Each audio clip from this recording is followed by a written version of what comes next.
Mr. President. I recognize the Democrat leader. Mr. President, today, Senate Republicans have to decide: choose the American people or bow down to Donald Trump and his coterie of billionaires. Because this bill, as we have said for months, steals people's health care, jacks up their electricity bill, takes away their jobs, all to pay for tax breaks for billionaires. All month. Can we have order, Mr. President?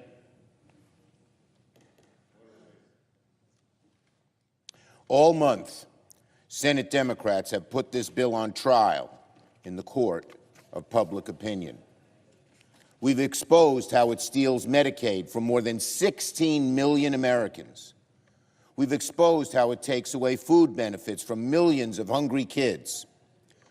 We've exposed how this bill increases the debt by $3.5 trillion to bankroll billionaire tax breaks. We've shown how this bill increases the debt $1 trillion more than the House bill. We've shown how this bill cuts Medicaid even more than the House bill. We've shown how this bill kills climate jobs even more than the House bill. With every rewrite, Senate Republicans have made their bill more extreme, pro-billionaire, and more hostile to people's health care and livelihood. Why do they do that? There's a small group on that side of the aisle, MAGA hard right-wingers, who are dictating what's happened, and all the rest of the senators on the Republican side who know it's wrong go along. A small group. They don't represent more than 10% of the American people, but they're dictating what this body does. A, because of the rules we have, a simple majority, but B, because our colleagues on the Republican side lack the courage of their convictions to do the right thing for the American people. It's outrageous. Cutting people's health care, causing people to get sicker and to even die. Cutting people's health care so that it's certain almost that more people will die. Just to give tax breaks to billionaires. It is so destructive for Republicans to pass a bill like this at a time when people pay more for groceries, when people pay more for rent, pay more for child care, pay more for medication. It makes no sense to reward the billionaire class and special interests at the expense of everyone else. Look, there's nothing wrong with being wealthy, but they don't need another tax break. And they certainly shouldn't get a tax break by taking food from the mouths of hungry children. How outrageous, how cruel, how mean, how heartless, how uncaring. All to help the billionaires who they're enthralled to. And no surprise, make no surprise about it, many Republicans themselves don't seem all happy about the bill in front of them. We heard what our colleague from North Carolina had to say about this bill. My guess is about half, maybe even more than half of the Republicans in the Senate totally agree with him. But he had the courage to speak the truth, the backbone to speak the truth. But not our other colleagues. Senator Tillis spoke candidly. He was one of the few truth tellers on the other side. The bill devastates his state, but make no mistake about it, it'll devastate the states of most every Republican here. And year and month, week after week, month after month, year after year, when this bill passes, the destructive detritus will be all over their states. People losing jobs, people's costs going up, people not getting health care, hungry kids not getting food.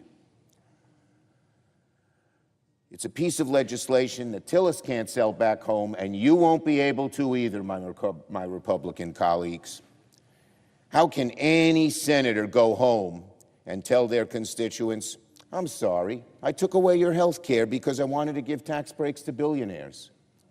And yet, Republicans are dead set on walking off a cliff by passing a bill they know will be ruinous to their own constituents. That's why Senate Democrats forced this chamber to read the bill cover to cover. That's why we debated all day yesterday. And now, it's the Republicans' turn to vote. Later this morning, Very soon, we will begin the Vote-A-Rama process.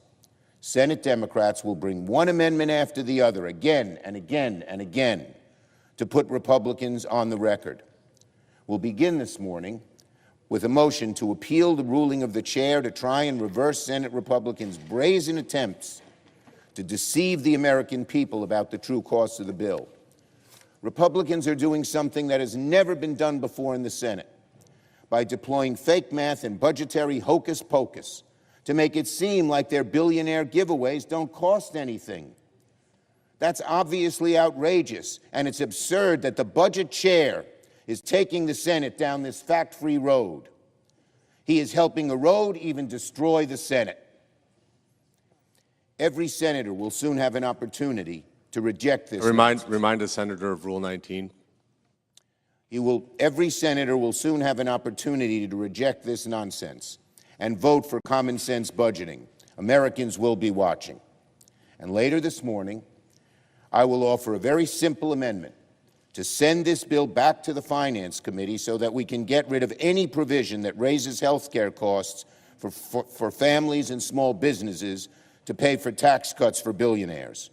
And my colleagues will offer many other amendments here, too.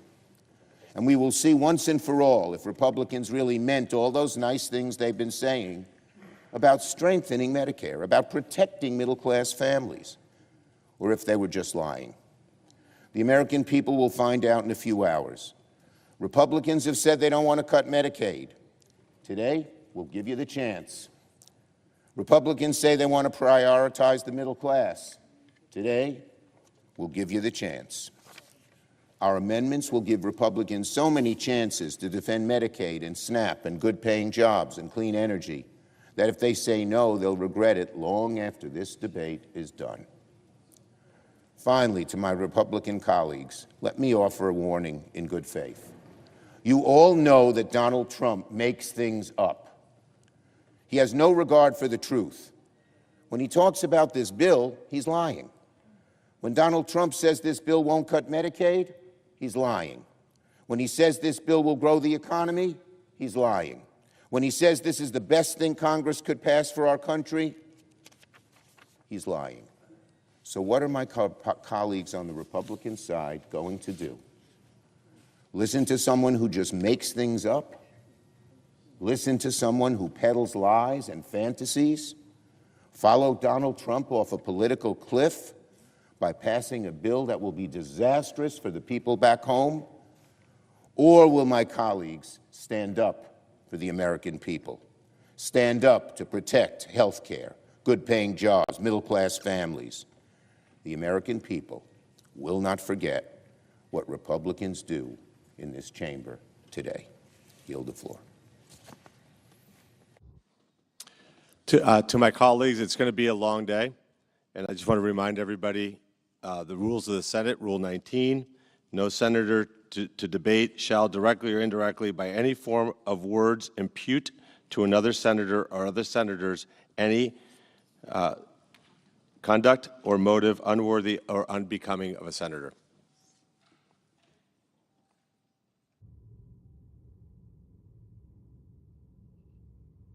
President. I recognize the Majority Leader. Thank you, Mr. President. Mr. President, we're going to vote here real soon on a bill that's been worked on for many, many months. And I want to start by thanking the staff on the committees, the relevant committees, the floor staff, everybody that's been around that has to put in the hours and get us to where we are today. They are extraordinary people who are very dedicated to their jobs and to public service, and we're grateful for that. And I will say, too, because we went through the reading of the bill, which the Democrat leader just pointed out was important for people to hear, through the middle of the night, and, I don't think there was a big American audience for that. I think a lot of people were at their jobs, working their shifts. People like nurses and firefighters who are going to benefit under this bill. To think that they were sitting there in their jobs watching the bill be read on the floor for endless hours in the middle of the night, I'm not sure what that achieved, but I'll tell you what the senator said, the Democrat leader, back in 2021, when a Republican senator required that to be done. He said this, and I quote, "It will accomplish little more than a few sore throats for the Senate clerks who worked very hard day in, day out to help the Senate function, end quote. And those clerks are here today, and one of the reasons that we tried to give them a break last night is because they had to stay here the night before to read through the bill. In the dead of the night, nobody watching, but they did it. So hopefully they got a little bit of rest last night so we can start this off. Mr. President, the Tax Cuts and Jobs Act was one of the most successful economic policy pieces of legislation in history, and the data bears it out. You look at what happened after the Tax Cuts and Jobs Act passed, unemployment hit a 50-year low, poverty levels at record level lows, and incomes grew. Incomes and wages increased, most among lower-income Americans. We started to narrow the wage gap as a result of the passage of the Tax Cuts and Jobs Act. So what is this about? This is about extending that tax relief so the same people that benefited from it back in 2017 and for the last 8 years don't end up having a colossal, massive tax increase hitting them in the face come January 1. Now, who are those people, Mr. President? It's people, it's families making less than $400,000 a year on whom the bulk of this would fall. $2.6 trillion of this tax hike that they're supporting would hit families making less than $400,000 a year. It would hit small businesses to the tune of $600 billion in tax increases. These are pass-through businesses, the businesses who are out there creating the jobs every day. If we don't do this, they're going to face a $600 billion tax increase. That's what we're talking about. And if you want to put it in plain terms, if you're one of those families making less than $400,000 a year, the child tax credit would be cut in half. The standard deduction would be cut in half. And you wouldn't get the benefit that many taxpayers are going to get under the legislation that we're going to be debating today, which would allow tips to go untaxed, allow overtime to go untaxed. So those nurses and those firefighters that are working the long shifts, not watching the bill be read here on the Senate floor, actually get something out of this that makes their families more able to cope with the challenges that they face every day. So the Tax Cuts and Jobs Act was a massive, by any stretch of the imagination, success. And probably no better evidence of that than the fact that the Congressional Budget Office, which has been quoted a lot here in the last few hours, actually underestimated the amount of revenue that would come into the federal government by $1.5 trillion. Estimated the amount of growth, underestimated, the amount of growth in the economy by 5.4%.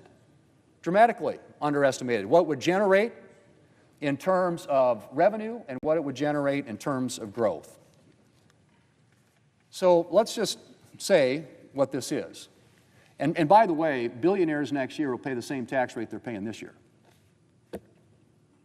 The people who are going to get hit with a tax increase if we don't do something are those families making less than $400,000 a year, who are going to see their child tax credit cut in half, their standard deduction cut in half, their rates go back up to what they were in 2017, and in my state of South Dakota, the average family is going to pay $2,500 more if we don't do something to extend the tax relief that was passed in 2017. Now, the other thing that Democrat leader got up and talked about is, they're going to be cutting Medicaid. Mr. President, there are a lot of government programs that haven't been looked at in a long time.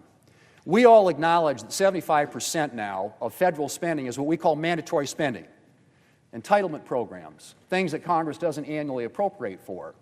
And it continues to grow at an uncontrollable rate. In fact, the growth in the rate of Medicaid spending in the last 5 years has been 50%. That's not sustainable. We know that's not sustainable. And in the time I've been here, we have never, ever done anything to reform and improve and strengthen these programs that are growing at an unsustainable rate that will wreck our economy and wreck our country if we don't start making some changes. And so, yes, there are some improvements and reforms to Medicaid to make it more efficient, to make sure that the people who are supposed to benefit from Medicaid do, and that it doesn't go to people who shouldn't benefit from Medicaid. Now, most of the increase in spending in Medicaid has been in what we call the expansion population. And that's the number of people out there for whom states get a 90% reimbursement from the federal government. And so that has grown dramatically. And what does that represent? It's a lot of able-bodied adults, people who should be working, people who are perhaps, don't need to be getting the assistance that's designed for people who are disabled and low-income elderly and pregnant moms. That's what Medicaid was about. And states have, with the federal government, a partnership shared for the years at a traditional rate. The expansion population is 90% paid for by the federal taxpayers. And so what do states do? They game the system to get more federal money. They add more people to the rolls. And so you have people on the rolls today who are here illegally, you have people on the rolls here today who are not eligible for this program, and you have people here today for whom there is, in that program, for whom there's no work requirement. And so what this does, it makes some reforms, one of which includes work requirements. I don't think that's a novel concept. It certainly isn't a concept that I think most Americans would disagree with. In fact, it was a Democrat president. Back in the 1990s, there was something called welfare reform. Bill Clinton, a Democrat president, proposed work requirements for welfare recipients. And you want to know something? The work requirements in the Welfare Reform Act, passed back in 1996 and signed into law by Democrat President Bill Clinton, had stronger work requirements than are included in this bill. Stronger work requirements in a bill passed, signed into law by a Democrat president than what's in this bill, and proposed, I might add, by a Democrat president. So that's one of the reforms that we're making. And these are reforms, Mr. President, are going to make this program stronger, more effective, more efficient, improve it in a way that it gets the assistance to the people for whom it was intended and not to people who are gaming the system. And yes, we address the issue of provider taxes, which has been abused. No question about it. It's another way to leverage federal money, get more federal money into the state coffers, and the states have used it for things not just to cover people, but also for other reasons. And you like states like New York and California who've gamed the system. So the whole issue of what we're doing with the Medicaid program is to get rid of the waste, fraud, and abuse, make it work in the way in which it was intended, to cover the people for whom it was intended, and to make sure that we have work requirements included there. To the current policy baseline. Everybody got up last night and they were clamoring and yelling very animated speeches about how the Republicans they're using a current policy baseline. How could they ever do that? Well, you know what? Back in 2012, President Obama, and one of the people who was working for him at the time, named Jeff Zients, used the current policy baseline to make permanent the Bush tax cuts. And what he described it, Jeff Zients described it at the time, he called it the alternative fiscal scenario. That's how they explained to the American people. And then he translated it and said what it is, it's a current policy baseline. So the Democrats have used this before. In fact, they you could argue, pioneered it. But current policy baseline is something that's been used by both sides. So it's a little, spare me the hypocrisy and the noise about current policy baseline. Alternative fiscal scenario, he called it, and then he went on to explain current policy baseline. Finally, with regard to the issue of the deficits, it is rich to hear Democrats all of a sudden concerned about debt and deficits. Really? I mean, I've been here a long time, and I've not been involved in a single spending debate and fight in which Republicans were trying to spend less and Democrats were trying to spend more, with one exception, and that's national security. Democrats are always willing to cut defense, but never want to cut anywhere else. That's my experience.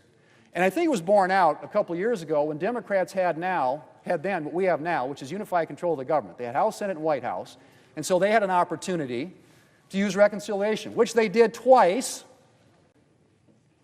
One of the bills cost $2 trillion. The other bill cost $1 trillion. And it was all spending.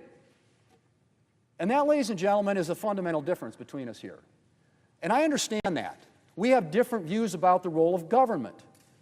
Democrats like government, and one of the things we know about government is when you send money to Washington, money is power. And when you send money to Washington from the American taxpayers, that means Washington has more power. It has more control. And Republicans fundamentally have believed that it's better if you allow the American people to keep their own money, that you distribute power out of Washington, D.C., back to state and local governments who are closer to the people and can make better decisions that are more informed by what's actually happened in their individual states. And so when we use reconciliation to keep taxes low, and by the way, that's all we are doing here is extending current tax policy. We are preventing over a $4 trillion tax increase on the American people. And when you vote against this, that's what you'd be voting for. Now, a good example of this spending issue was the 2011 Budget Control Act, in which, authored by a number of people, including Senator McConnell, they created a super committee, equally represented on both sides of the aisle. And they met for a long time to try and come up with some ways that we could come up with ways to reform entitlement programs. Of course, what happened? They deadlocked, because every Democrat voted against it, every Republican voted for it, and it even included some revenue increases, which is something Democrats are always for. So getting up and talking about deficits all of a sudden, honestly, is kind of mind-blowing coming from this side of the aisle. What we are doing here is extending existing tax policy, using a current policy baseline which was used by the Democrats, President Obama, Jeff Zients, no less than a little more than 10 years ago. So, Mr. President, it's time to vote, and Democrats will get a chance. They'll offer all their amendments, and they'll attack this thing as cutting taxes for billionaires. What we are doing here is extending tax relief for the American people, keeping their rates low, making sure they don't have their child tax credit cut in half, their standard deduction cut in half, including new provisions that provide more relief for working Americans, which is what President Trump campaigned on. No tax on tips, no tax on overtime, lower taxes for seniors, for Social Security recipients. These are all targeted at working Americans, working families. That is, first and foremost, about what this is about. This, Mr. President, will make this country safer, stronger, and more prosperous. It addresses military modernization. It addresses securing our border. It addresses restoring energy dominance. It extends tax relief for the American people so they can avoid a $4 trillion tax increase at the end of the year. And yes, it includes some savings associated with reforms that are made in a way that targets assistance from federal programs to where it was intended to go. And yes, we have work requirements that were initiated by Bill Clinton and the Clinton administration during welfare reform back in the 1990s. Only, I would say again, they're not as strong. The work requirements included in that legislation back in the 1990s, what we have in this bill, the work requirements here, are not as strong. Mr. President, let's vote. This is good for America. This is good for the American people. It's good for working families. And it's been a long debate. I know people are weary. But at the end of the day, we want to get this done so that this country is safer and stronger and more prosperous, not only for today, but for future generations of Americans.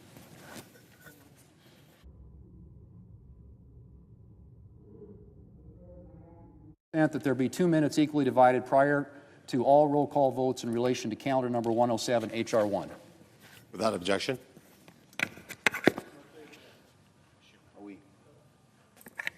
Well, they have to make.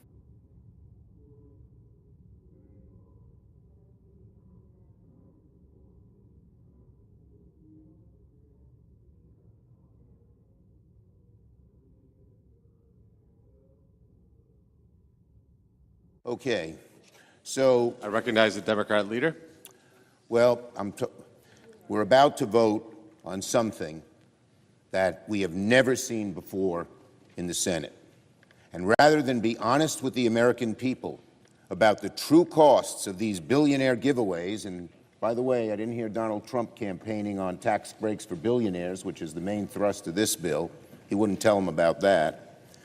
But Republicans are doing something the Senate has never done before. deploying fake math, accounting gimmicks to hide the true cost of the bill. Look, Republicans can use whatever budgetary gimmicks they want to try and make the math work on paper, but you can't paper over the real-life economic consequences of adding tens of trillions to the debt, and that's what this does. Make no mistake about it, and it's the way we've always calculated things. So, to vote yes on this, make no mistake about it, my colleagues, will in a dramatic way further erode the Senate. I urge a no vote. Mr. President. I recognize the senator from South Carolina. As to being weary, I feel great. I've never felt better. I've been wanting to do this for like a long time, and our ship's about in. So I'm very happy, Budget Chairman. As to what we're talking about right now, we're not overruling the parliamentarian because she said it was up to the Budget Chairman to set the baseline. The chair made a decision that was right. The budget resolution gives me the authority that we all passed to do this. In 2008, Senator Conrad changed the baseline to accommodate the Farm Bill, and the Republican former chairman, Jared Gregg, said the chairman of the Budget Committee declared the new baseline under a new budget. The budget chairman has a right to do that. That's what I'm doing. In 2022, Senator Sanders directed CBO to write a new scoring rule, changing the baseline to get Head Start money into the budget. So this has been done. In 2012, in a bipartisan fashion, as the Bush tax cuts were about to expire, they extended them using current policy. Back home, what I'm trying to do, and I'm very happy about it, is make sure the tax cuts don't expire 10 years from now. I want you to be able to go to bed tonight and wake up tomorrow knowing the tax cuts you have today are permanent, unless one day my Democratic colleagues change it through resolution, through reconciliation. So if you're for open borders, this bill is your worst nightmare because we control the border. If you want higher taxes, which apparently they do, this bill is your nightmare because we're going to keep tax cuts low. If you want to have a weak military, this is a bad bill for you because we give the military $150 billion. If you think Washington should control spending, this is a good bill for you. If you think the government is running just perfectly and nothing can be changed, this is your nightmare. So for those big liberal folks who I like personally, this bill is a nightmare for you. This bill is good for the American people who work hard. People got to work when they can. That's a good thing. If you want taxes low, we deliver. If you want to secure the border like President Trump has done, we make it that way forever by having $175 billion spent to get it controlled forever, not just right now. This is a good bill. We're doing nothing that we haven't done before. Vote yes to uphold the ruling of the chair. We're starting a process that is long overdue in this town, controlling spending, keeping taxes down, making the military strong, and finally looking at a way to get efficiency in government. Vote yes.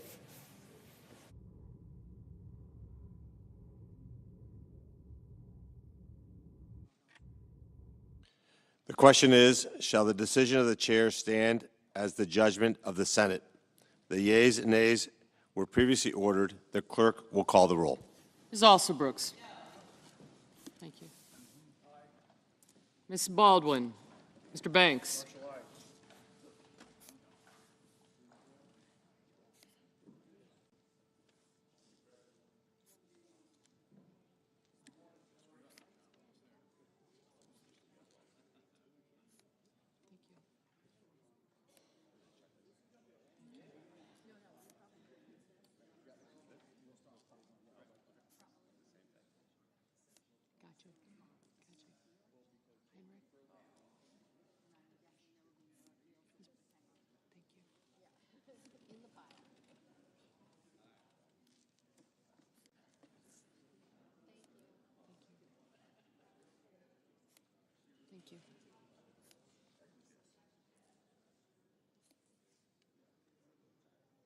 Mr. Bennett. Mrs. Blackburn.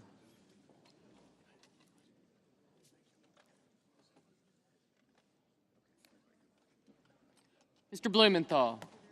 Ms. Blunt Rochester. Mr. Booker. I got you. Mr. Bozeman. Thank you.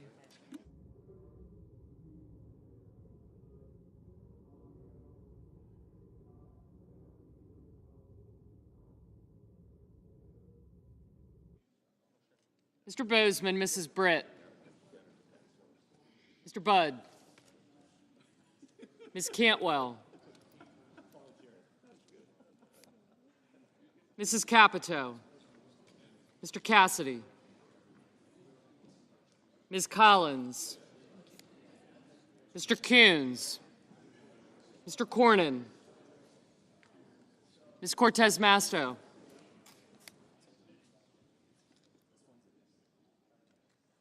Mr. Cotton.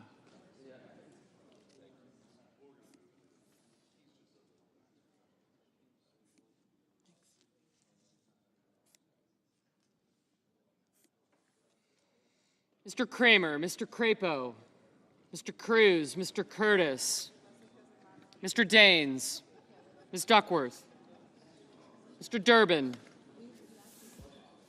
Ms. Ernst, Mr. Fetterman, Mrs. Fisher, Mr. Gallego, Mrs. Gillibrand, Mr. Graham, Mr. Grassley, Mr. Haggerty, Ms. Hassan,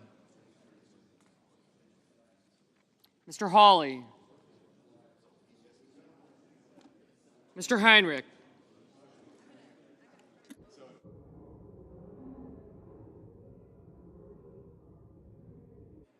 Mr. Hickenlooper, Ms. Hirono.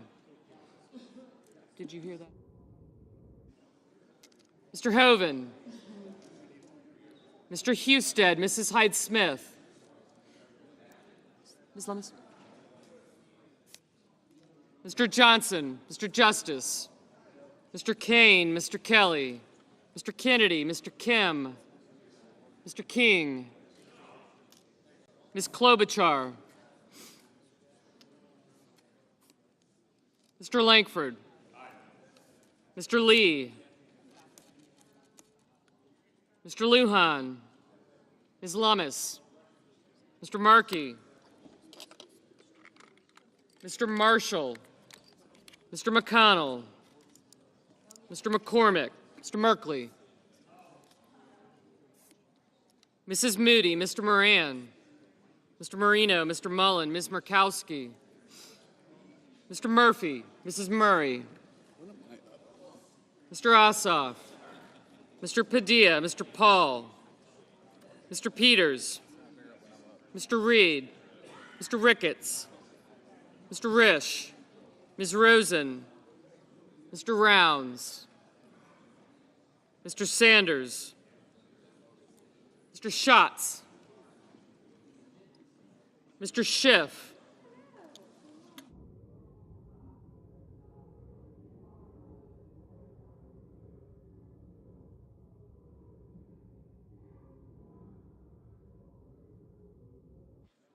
Mr. Schiff, Mr. Schmidt, Mr. Schumer, Mr. Scott of Florida, Mr. Scott of South Carolina, Mrs. Shaheen, Mr. Sheehy, Ms. Slotkin, Ms. Smith, Mr. Sullivan,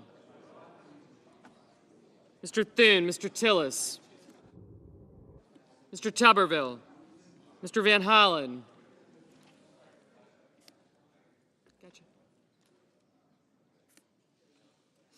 Mr. Warner, Mr. Warnock, Ms. Warren, Mr. Welch, Mr. Whitehouse, Mr. Wicker, Mr. Wyden, Mr. Young,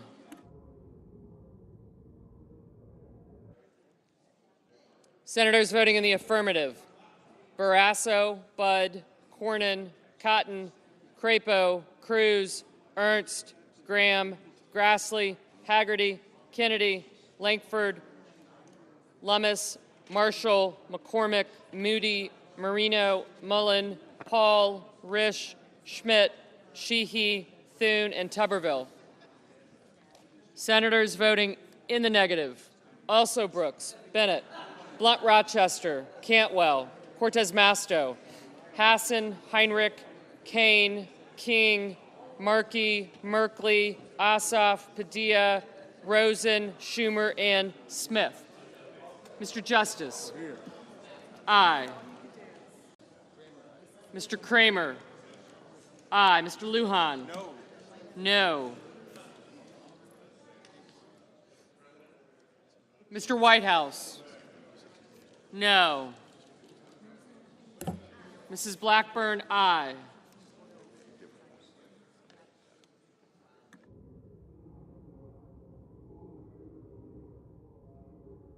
Mr. Kim? No.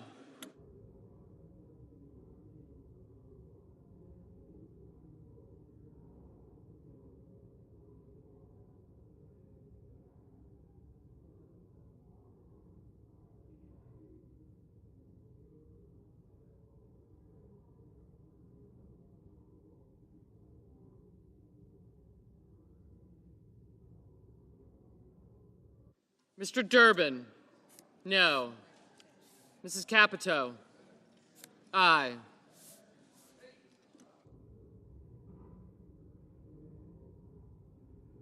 Mr. Cassidy? Aye.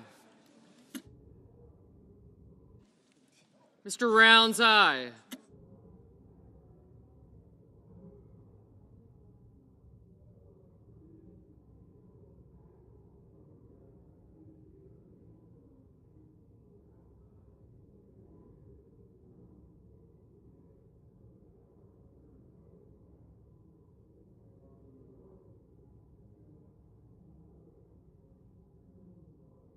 Mr. Peters? No. Ms. Duckworth? No. Mr. Schatz? No. Mr. Husted? Aye.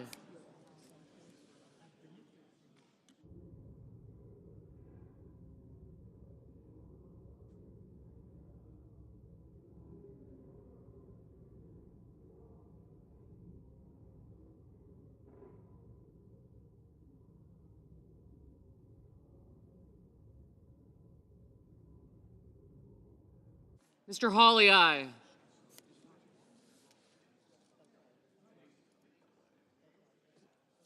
He said,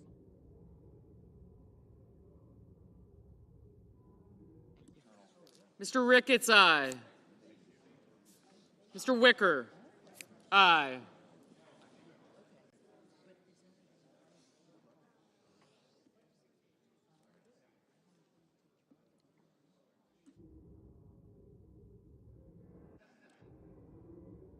Mr. Gallego? No.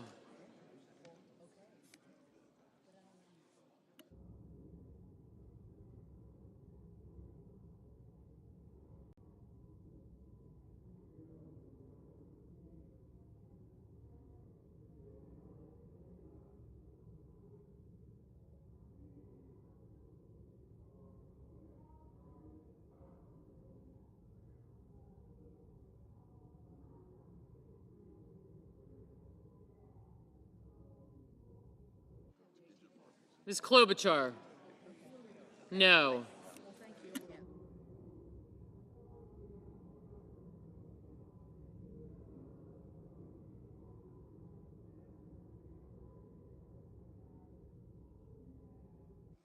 Mr. Booker? No. Mr. Sullivan? Aye. Mr. Johnson? Aye. Ms. Warren? No. Mr. McConnell? Aye.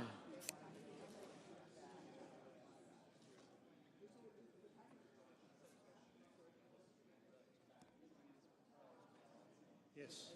Mr. Bozeman? Aye.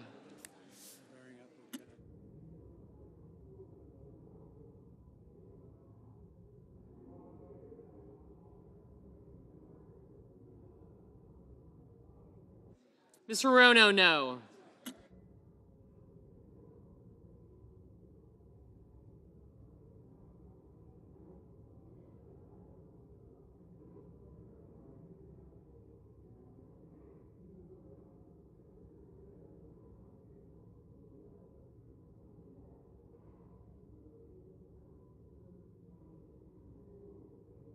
Mr. Lee, aye.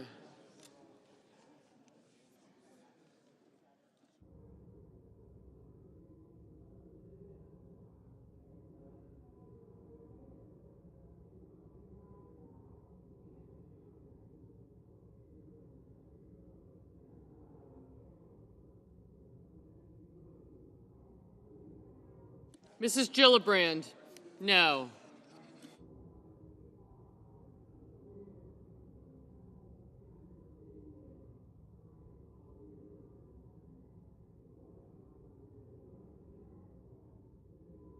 Mr. Reed, no.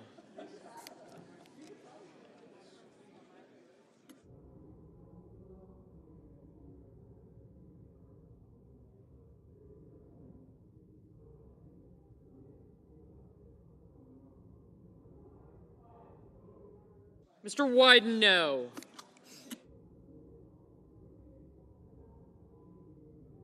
Mr. Hickenlooper, no. Mr. Scott of Florida, aye. Mr. Curtis, aye. Mr. Scott of South Carolina, aye.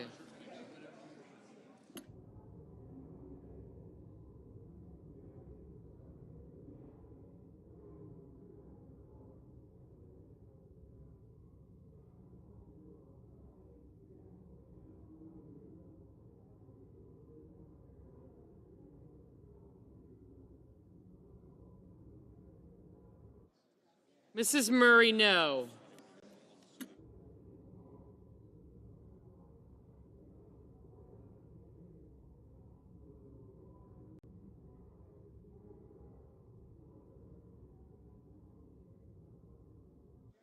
Mr. Daines, aye.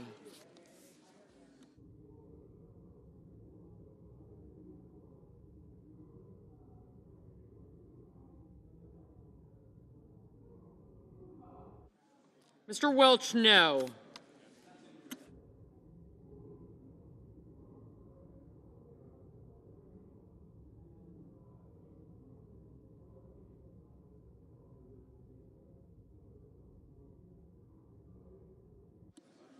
Mr. Banks, aye.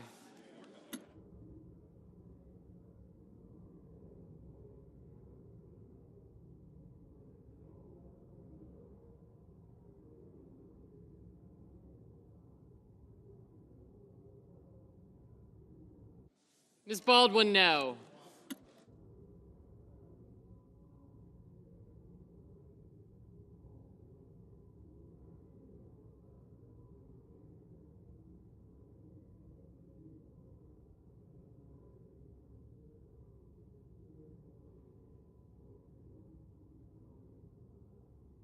Mr. Fetterman, no.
Mr. Murphy, no.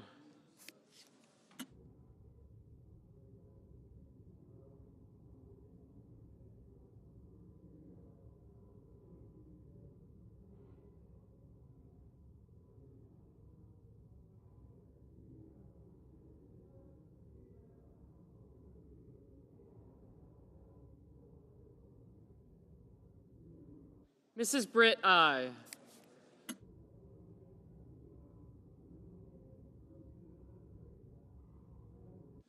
Thank you.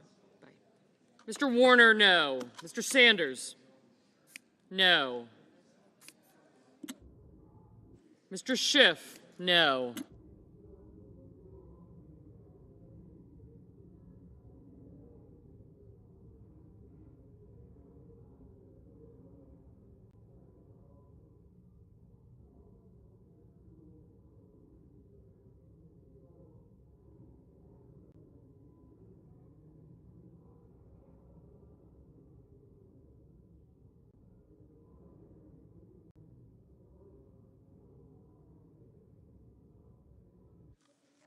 Ms. Collins, aye.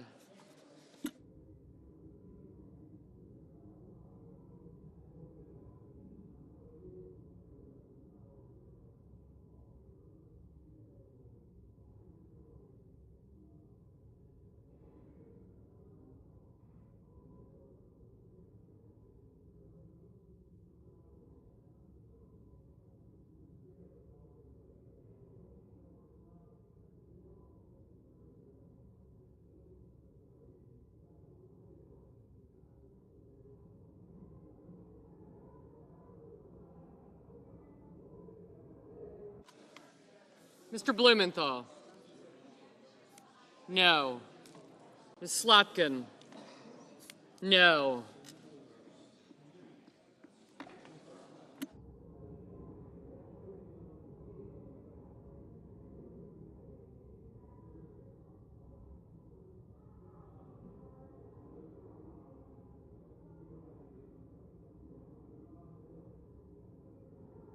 Mr. Warnock, no. Mr. Van Hollen, no.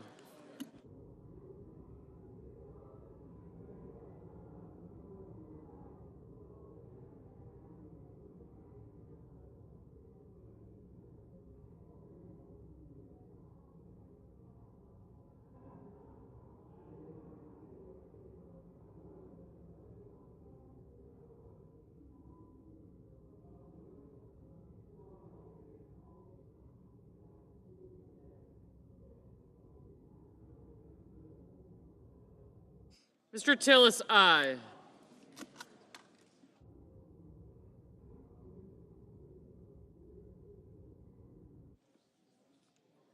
Mrs. Fisher, aye.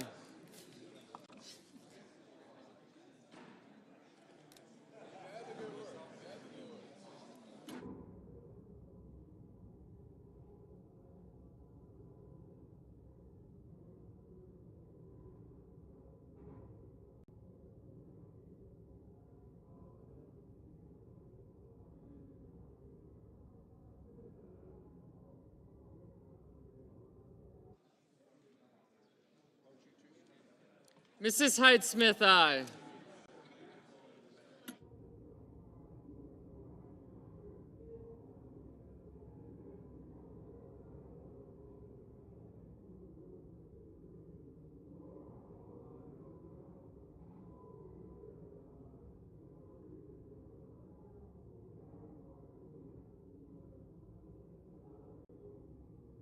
Mr. Kelly, no.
Mrs. Shaheen, no.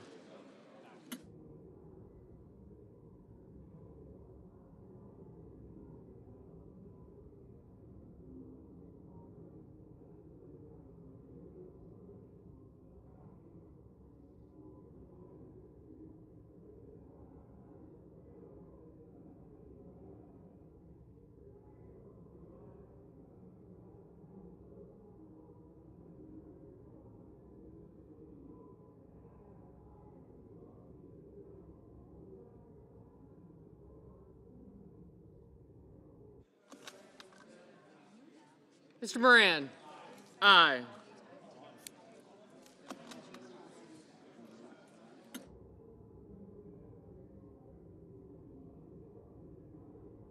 Mr. Hoven, aye.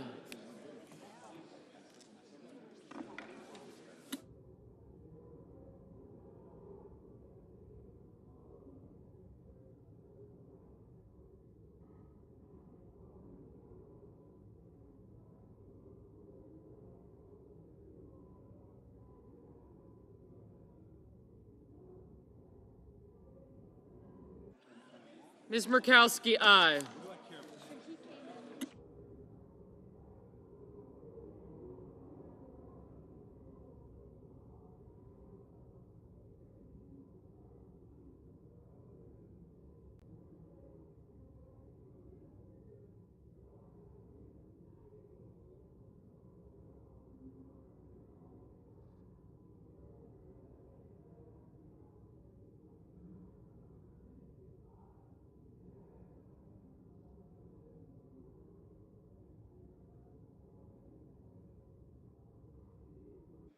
Mr. Young, aye.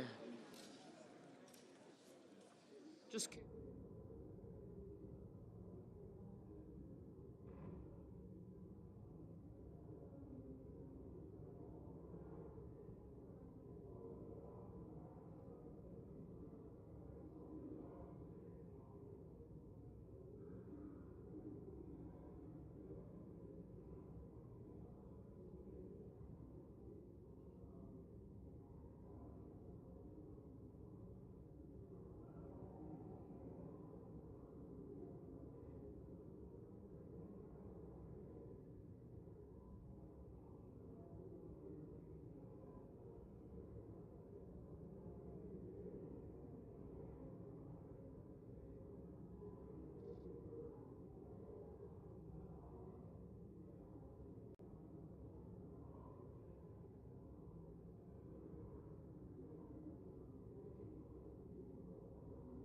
Mr. Coons, no.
On this vote, the yeas are 53, the nays are 47. The decision of the chair stands as the judgment of the Senate. Mr. President. Majority Leader is recognized. Thank you, Mr. President. Mr. President, I ask unanimous consent that it be in order for the following senators to be recognized to offer amendments, motions, or points of order, that the amendments be reported by number with no amendments in order prior to a vote in relation to the amendments or motions. Schumer motion, number 1. Motion to commit on health care costs, Markey motion, and then Klobuchar motion. Point of order. Okay. Without objection.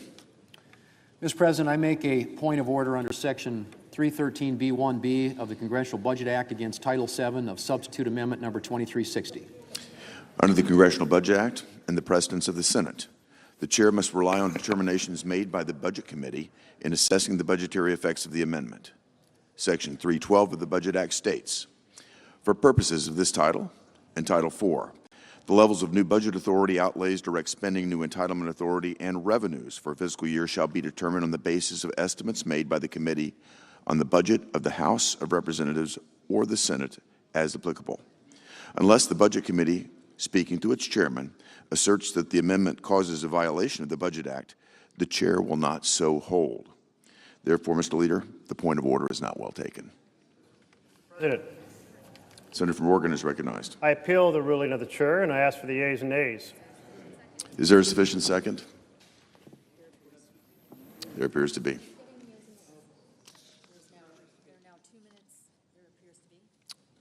There appears to be. There are now 2 minutes of debate, equally divided. There are now 2 minutes of debate, equally divided. Senator from Oregon. I ask the CBO letter of June 29 to the ranking member of the Budget Committee be submitted for the record.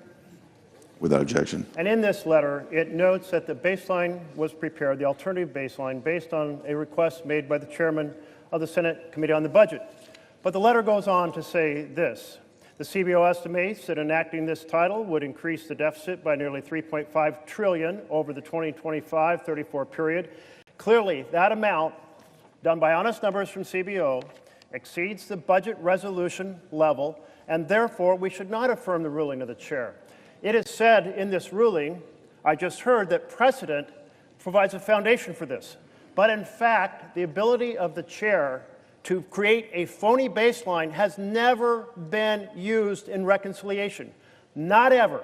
And in fact, the example cited over Head Start, that never appeared in any budget reconciliation. And in fact, that conversation about Jeffrey Zients that we heard from the Majority Leader, that too was absolutely wrong. Current law was used for estimating the cost of that bill. This time has breaks expired. the 51-year tradition of the Senate. The senator's time has expired. Mr. President. The leader is recognized. I'm sorry. Senator from Idaho is Idaho. recognized. Sorry. Mr. President, we're just rehashing the same old arguments, but I want to make something really clear.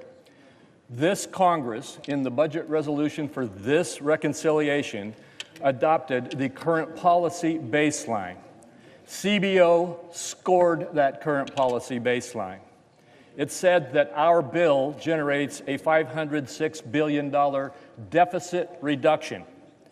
The ranking member for the Budget Committee asked them to give it a new score based on a different baseline, the current law baseline, which says that we have to say that if we don't raise people's taxes, that we're causing a deficit. They said they would. They always do. They give the scores that different members of Congress ask them to give, and they gave that score and said, well, if you raise taxes by $4 trillion, then you will have a $4 trillion increase in tax revenue. That's what the whole debate is about, folks. You can complain and use different words and deficits and all that stuff. There is a CBO score on the baseline adopted by this Congress on this resolution that sets the score at $506 or $507 billion of deficit reduction. Okay. Where is it? He has it up here. I look here. Just this top, this whole thing. Okay.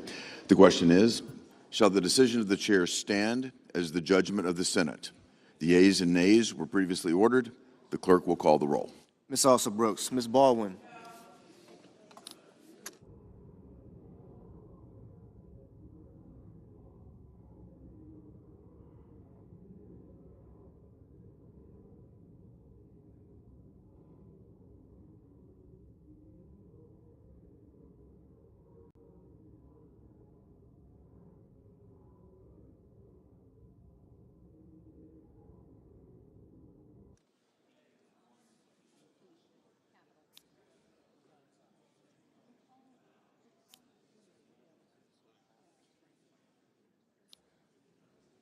Mr. Banks, Mr. Barrasso,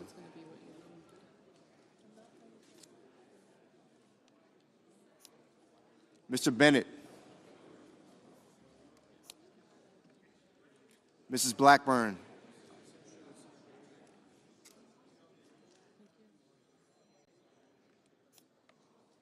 Mrs. Blumenthal, Mr. Blumenthal,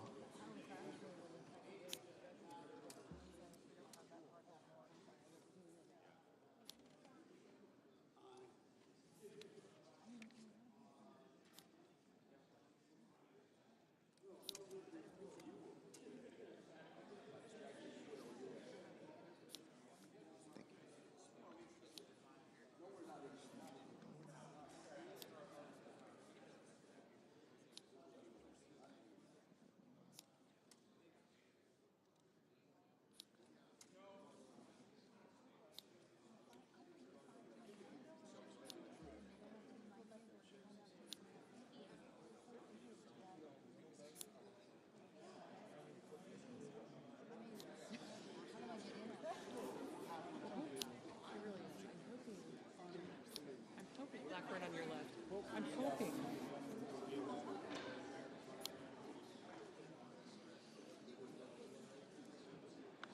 Ms. Blunt Rochester, Mr. Booker, Mr. Bozeman, Mrs. Britt, Mr. Budd, Ms. Cantwell, Mrs. Capito, Mr. Cassidy, Ms. Collins, Mr. Coons,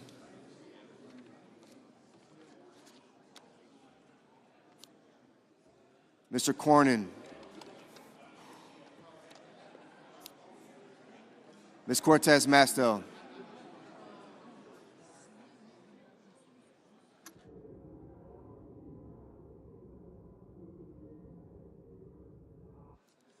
Mr. Cotton, Mr. Kramer,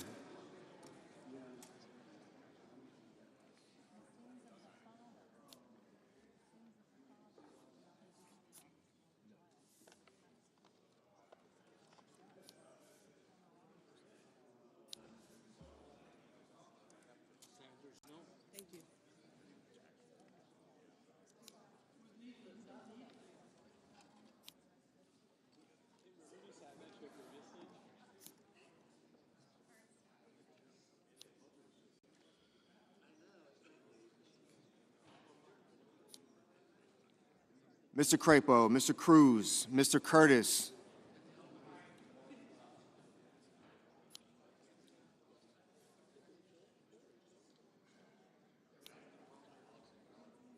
Mr. Daines,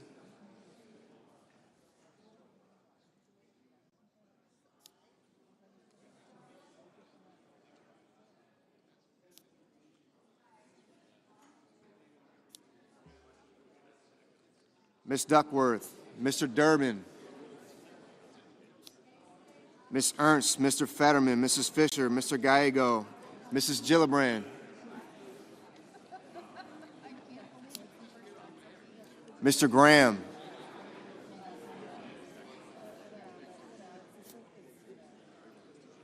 Mr. Grassley, Mr. Haggerty. Thank you, sir.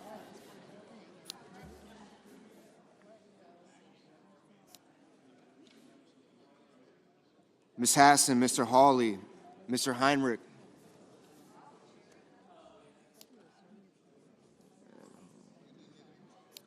I got you, Senator.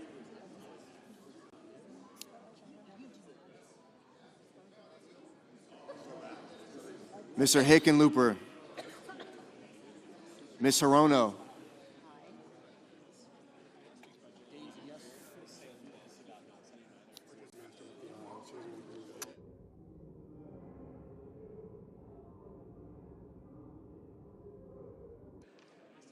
Mr. Hoven, Mr. Houston,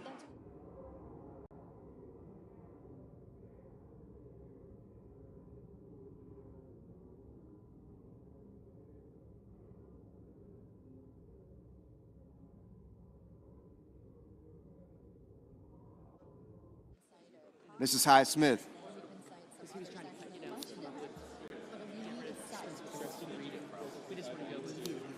We need to get through that. Yeah. Mr. Johnson, I'm saying 904 applies to that. I'm saying Mr. Justice, Mr. Kane, Mr. Kelly, I need Graham to say it. I don't need it on the paper. Mr. Kennedy, Mr. Kim, Mr. King, Ms. Klobuchar, Mr. Langford, Mr. Lee, Mr. Lujan, Ms. Lummis,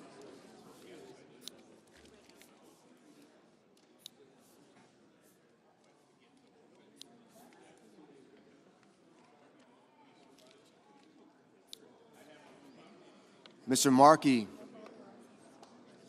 Mr. Marshall, Mr. McConnell, Mr. McCormick, Mr. Merkley, Mrs. Moody, Mr. Moran, Mr. Moreno, Mr. Mullen, Ms. Murkowski,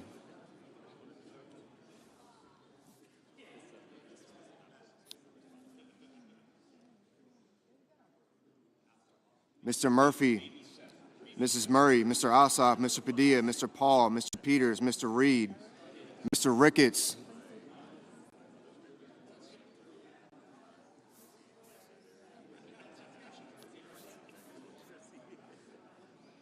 Mr. Risch, Ms. Rosen,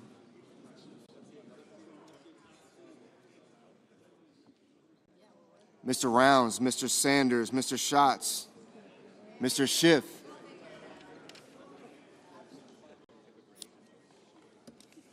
Mr. Schmidt,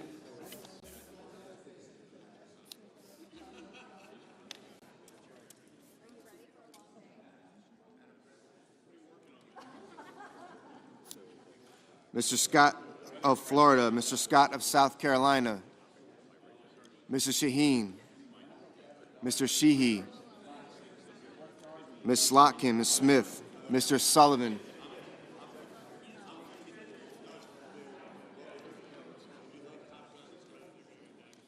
Mr. Thune, Mr. Tillis, Mr. Tuberville, Mr. Van Hollen, Mr. Warner, Mr. Warnock, Ms. Warren, Mr. Welch, Mr. Whitehouse, Mr. Wicker, Mr. Wyden, Mr. Young.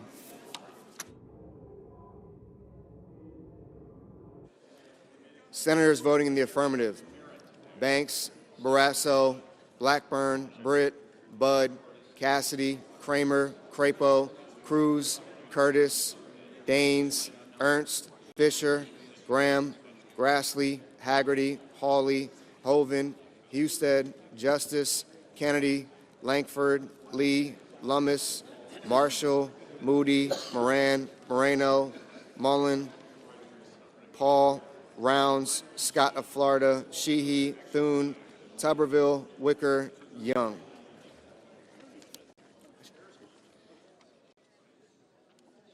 Mr. Cotton, aye. Senators voting in the negative: also Brooks, Baldwin, Bennett, Blumenthal, Blunt Rochester, Booker, Coons, Cortez Masto, Duckworth, Durbin, Fetterman, Gallego, Gillibrand, Hassan, Heinrich, Hickenlooper, Hirono, Kane, Kelly, Kim, King, Markey, Merkley, Murphy, Murray, Ossoff, Padilla, Peters, Reed, Sanders, Schatz, Schiff, Schumer, Shaheen, Slotkin, Smith, Van Hollen, Warner, Warnock, Warren, Welch, and Wyden.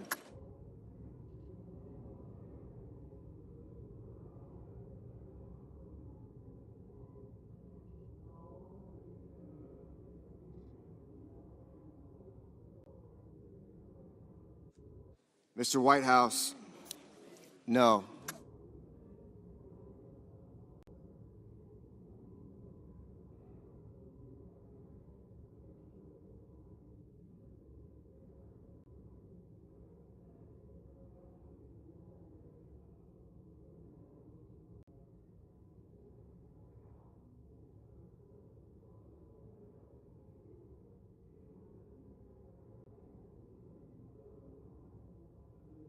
Mrs. Capito, Mrs. Capito, aye.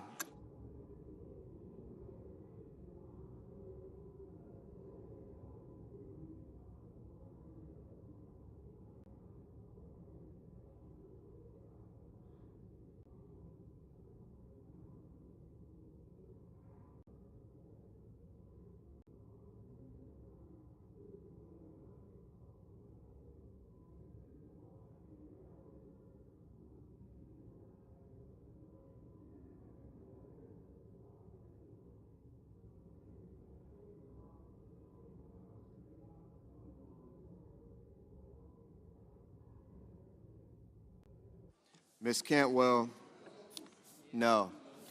Mrs. Hyde-Smith, aye.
Ms. Klobuchar, Ms. Klobuchar, no.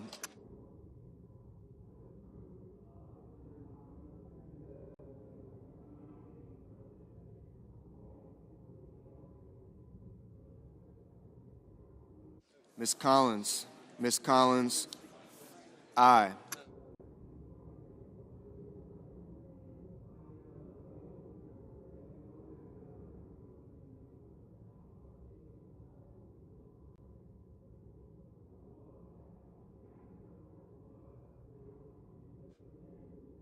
Mr. Lujan, no.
Mr. Schmidt, aye.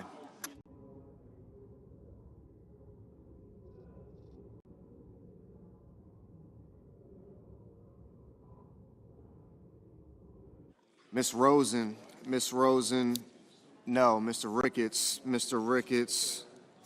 aye. Mr. Risch, aye.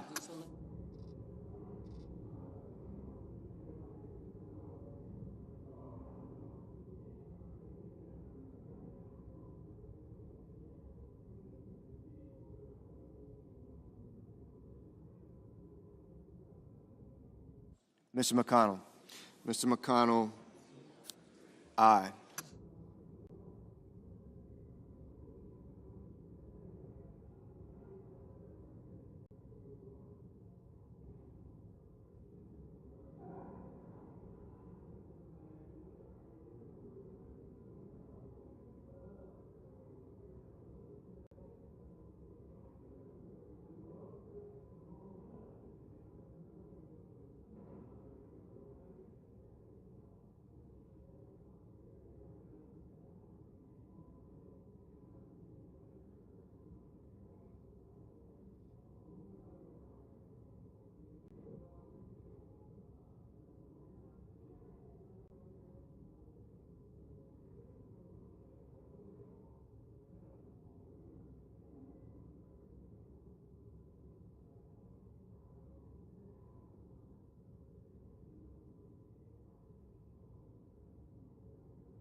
Mr. McCormick, aye.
Mr. Scott of South Carolina, aye.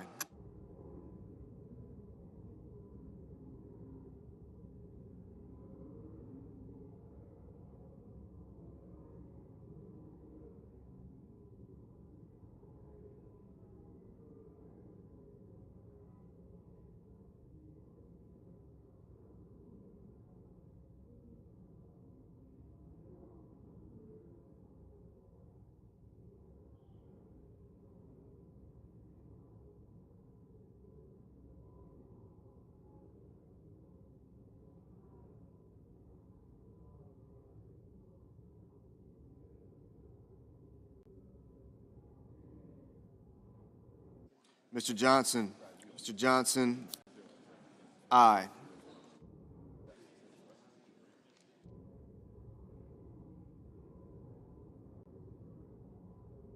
Mr. Bozeman, aye.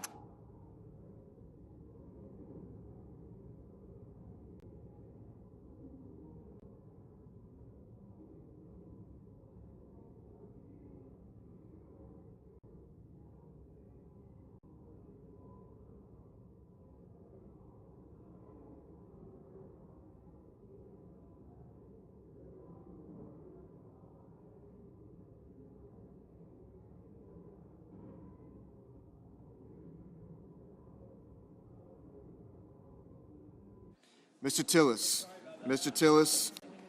aye.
Mr. Cornyn.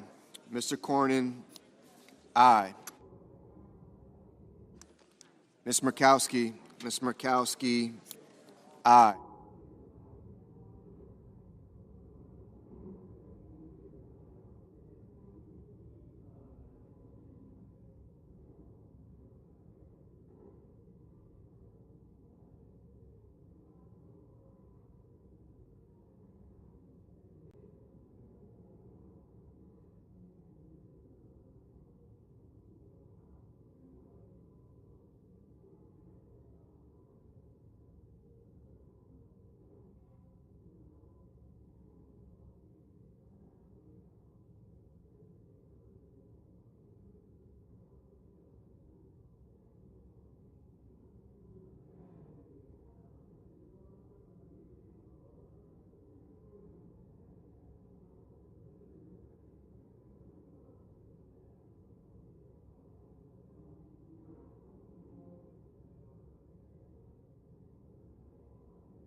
Mr. Sullivan.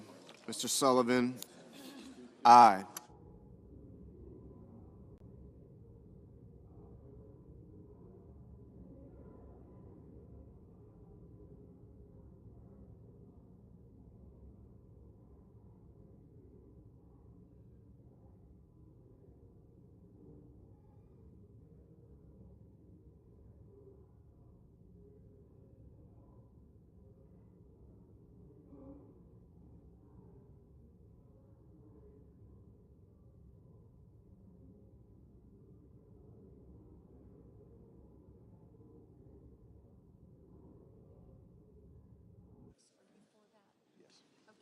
I don't see how we can, yeah, I don't see how we cannot.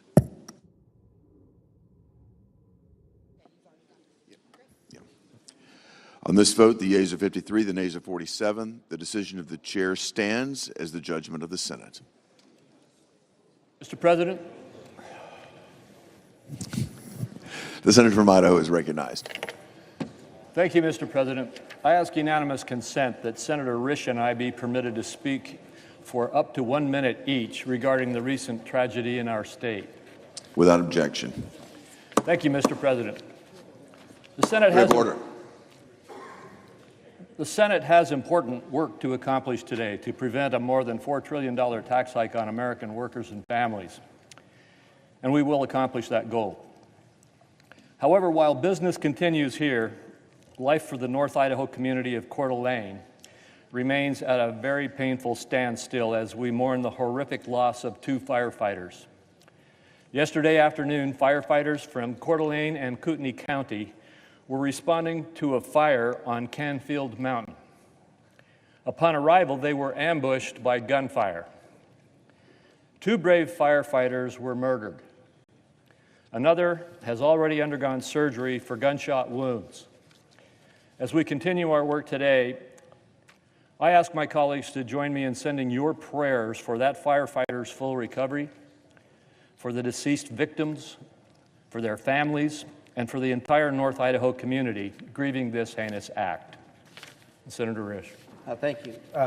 Mr. President, fellow senators, while the Senate continues our important work to provide the American people with the largest tax cut in history today, we would be remiss if we did not pause for a moment and call attention to the tragic events that happened in Coeur d'Alene, Idaho yesterday.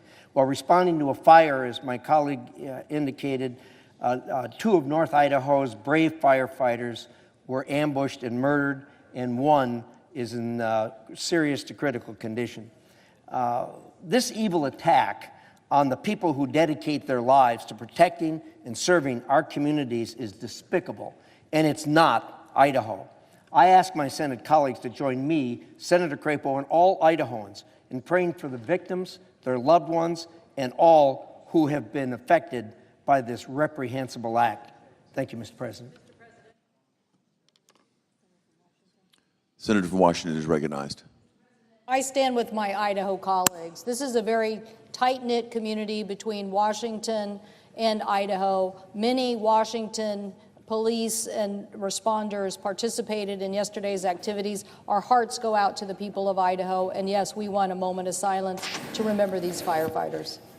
Thank you, and thank you to Washington for your help. You did send a number of first responders there, which were very helpful. Thank you. Yes, Mr. Chairman. Mr. President. Senator from Washington is Mr. recognized. President, I too just want to stand and join with our colleagues from Idaho with our deep sorrow for everyone in those impacted communities. It is close to the border of Washington. Many of our responders joined with all of you, and our hearts and thoughts and prayers go to everyone impacted. That community will be devastated for a long time to come.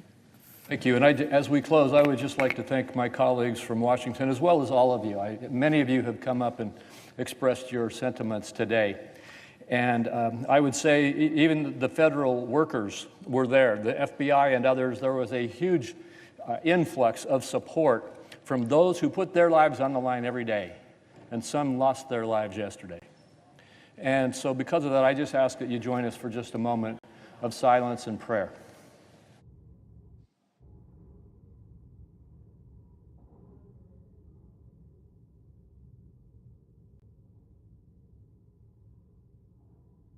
President.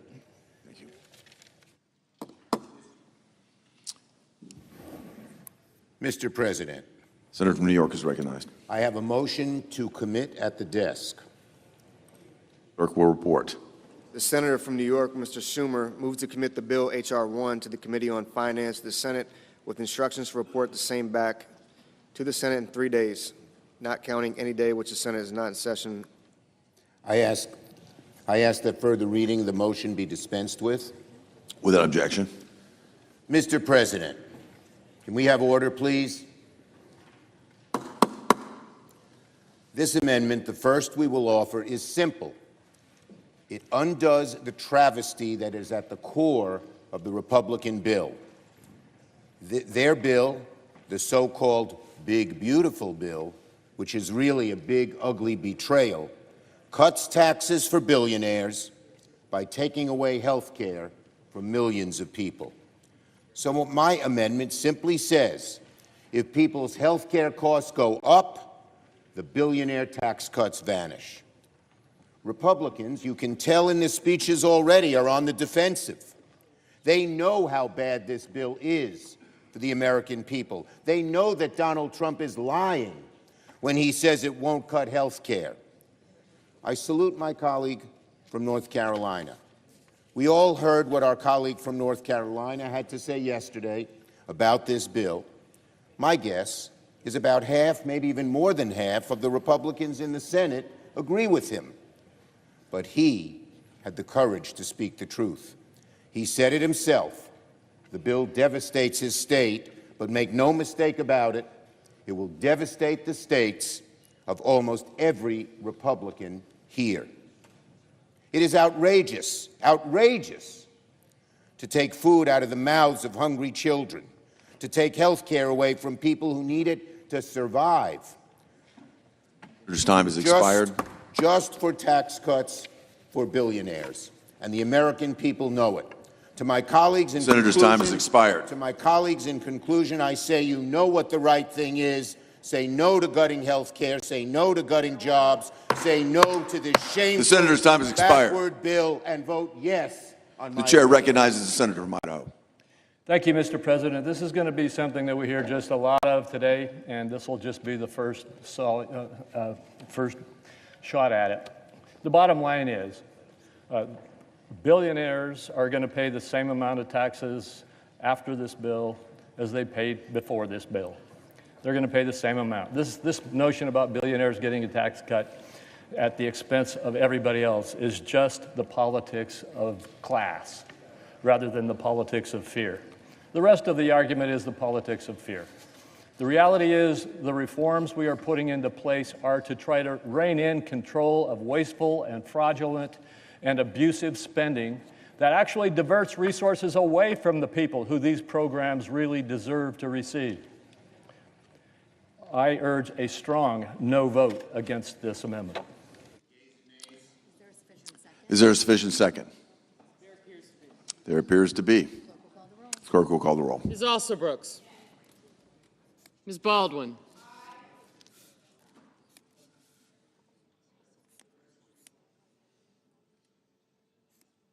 Mr. Banks. Thank you. Mr. Barrasso.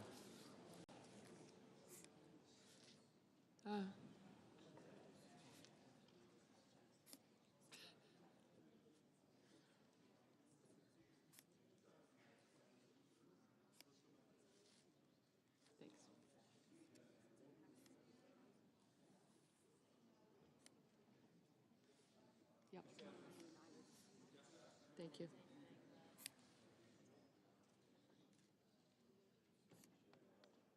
Mr. Bennett.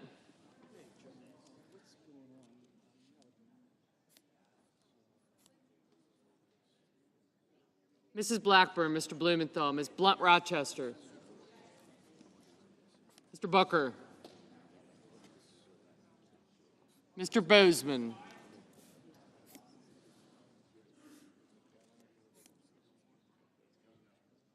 Gotcha.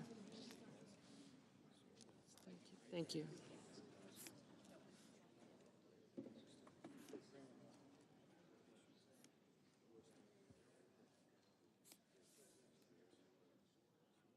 Mrs. Britt.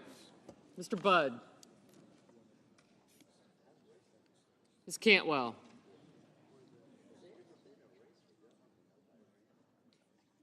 Mrs. Capito. Mr. Cassidy. Ms. Collins. Mr. Coons. Mr. Cornyn. Ms. Cortez Masto.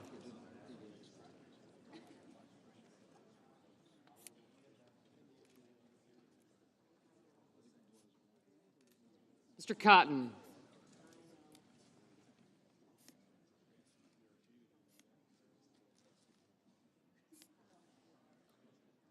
Mr. Kramer, Mr. Crapo.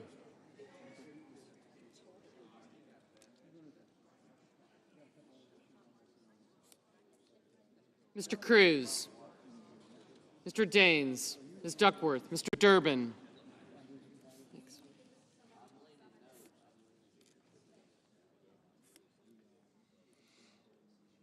Ms. Ernst. Mr. Fetterman, Mrs. Fisher. Mr. Gallego, Mrs. Gillibrand. Mr. Graham, Mr. Grassley, Mr. Haggerty.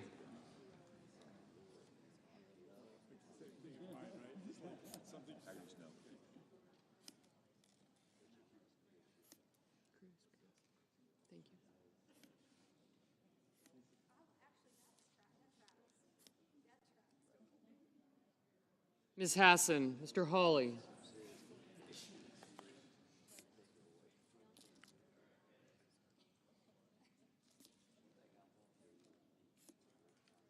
Mr. Heinrich, Mr. Hickenlooper, Ms. Hirono, Mr. Hoven, Mr. Husted, Mrs. Hyde-Smith, Mr. Johnson, Mr. Justice, Mr. Kane, Mr. Kelly, Mr. Kennedy, Mr. Kim, Mr. King, Ms. Klobuchar, Mr. Langford, Mr. Lee, Mr. Lujan, Ms. Lemus, Mr. Markey, Mr. Marshall, Mr. McConnell, Mr. McCormick, Mr. Merkley, Mrs. Moody, Mr. Moran,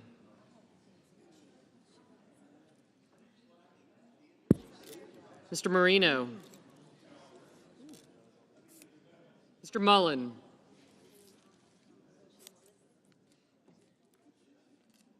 Ms. Murkowski,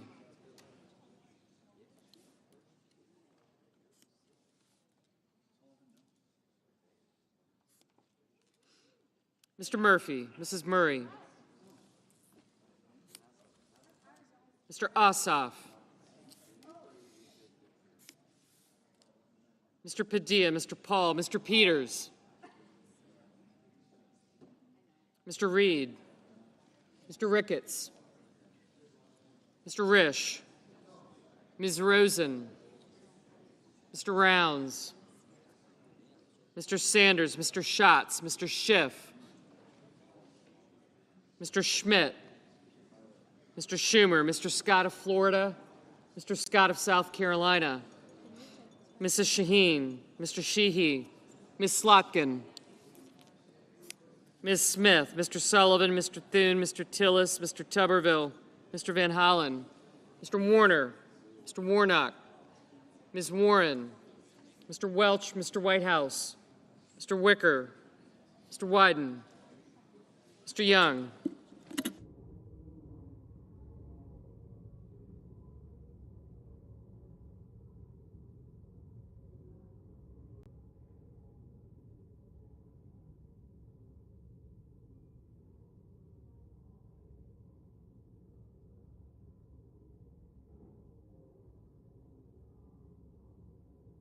Senators voting in the affirmative. Also Brooks, Baldwin, Bennett, Blumenthal, Blunt Rochester, Duckworth, Durbin, Gallego, Hassan, Heinrich, Kane, Kim, King, Klobuchar, Lujan, Merkley, Murray, Padilla, Rosen, Sanders, Schatz, Schumer, Shaheen, Slotkin, Smith, Van Hollen, Warren, Welch, Whitehouse, and Wyden. Senators voting in the negative. Blackburn, Bozeman, Britt, Capito, Cassidy, Cornyn, Cotton, Kramer, Cruz, Curtis, Daines, Ernst, Fisher, Graham, Grassley, Haggerty, Hyde-Smith, Johnson, Kennedy, Langford, Lummis, Marshall, Moody, Moran, Paul, Ricketts, Schmidt, Sheehy, Sullivan, Thune, Tillis, Tuberville, and Young. Mr. Banks, no. Mr. Husted, no. Mr. Reed, aye.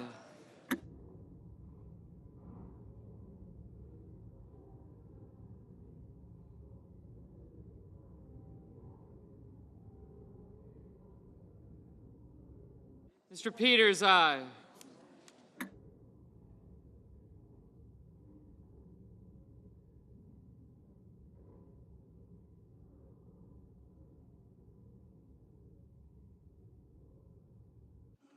Mr. Crapo, no. I'm going to have to study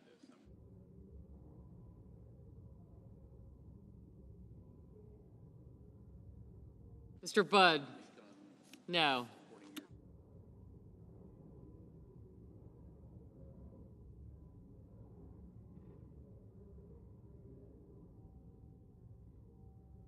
Mr. Hawley, no.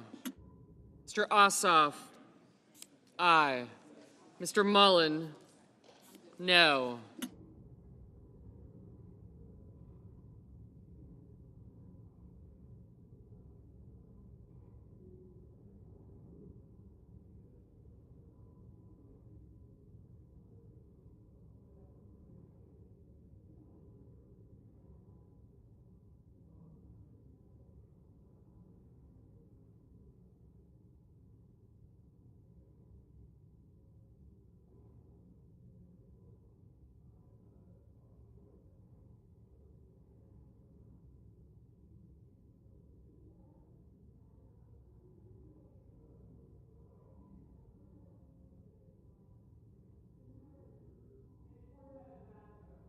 Ms. Cortez Masto, aye.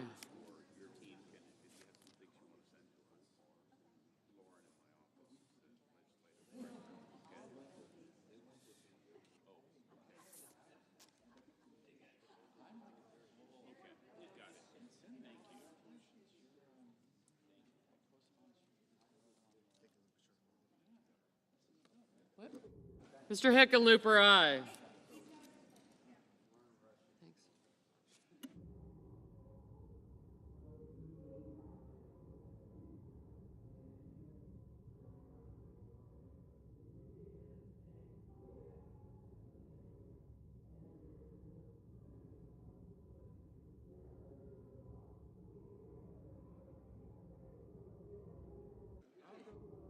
Mr. Justice?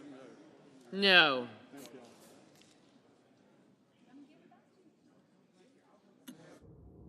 Ms. Murkowski?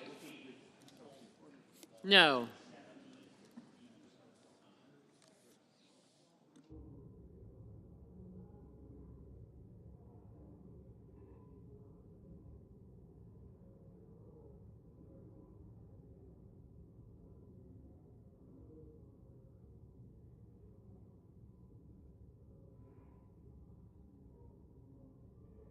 Mr. Risch? No. Mr. Murphy? Aye.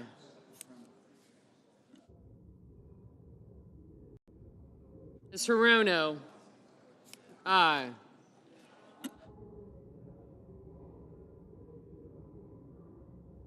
Mr. Warnock, aye.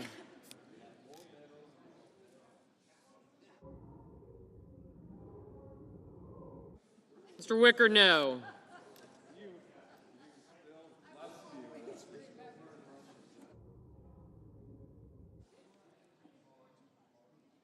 Mr. Sullivan? No. Oh.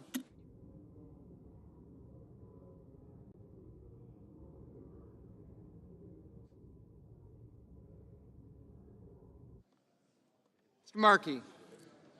Aye.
Mr. Rounds, no.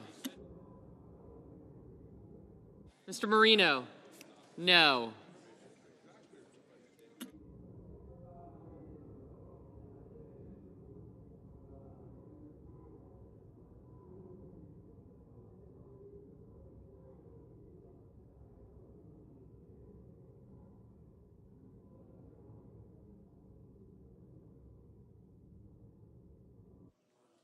Mr. Warner? Aye.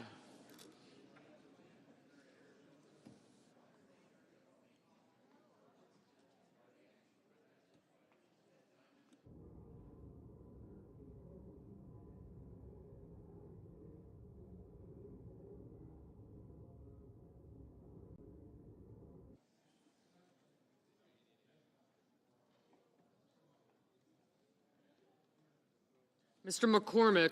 No. Mr. Schiff, aye. Mr. Lee? No.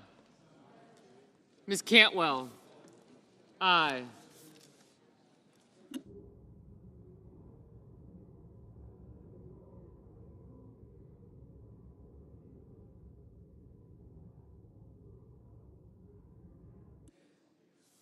Barrasso, no.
Mr. McConnell? No.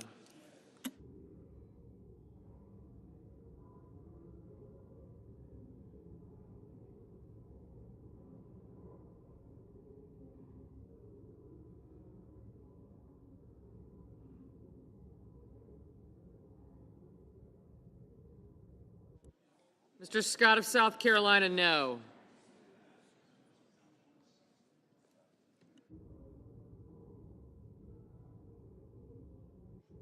Mr. Hoeven, no.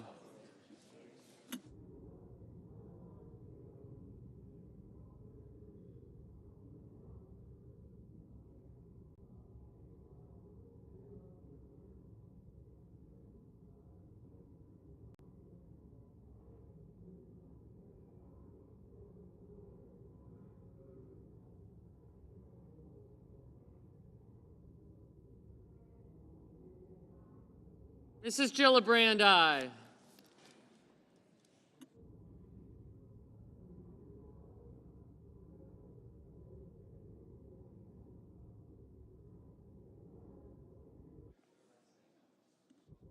Mr. Coons, aye. Ms. Collins, no.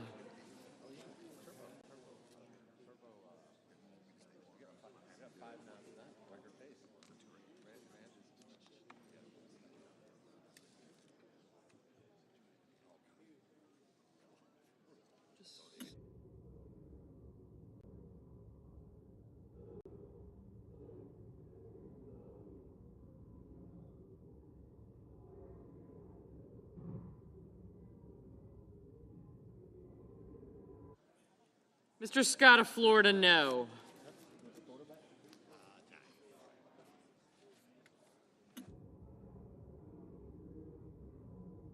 Mr. Fetterman, aye.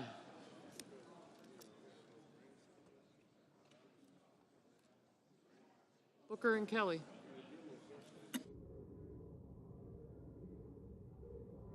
Mr. Booker, aye.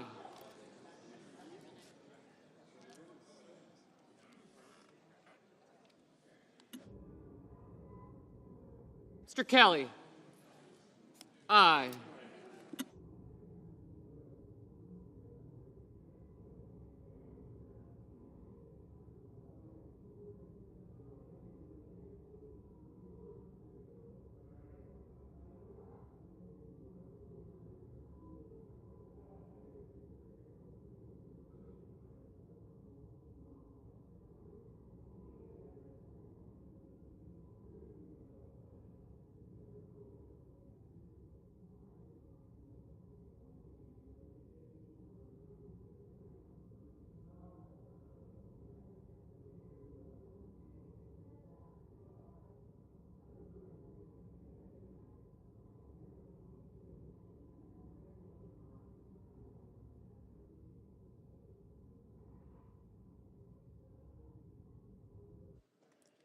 On this motion, the yeas are 47, the nays are 53. The motion is not agreed to.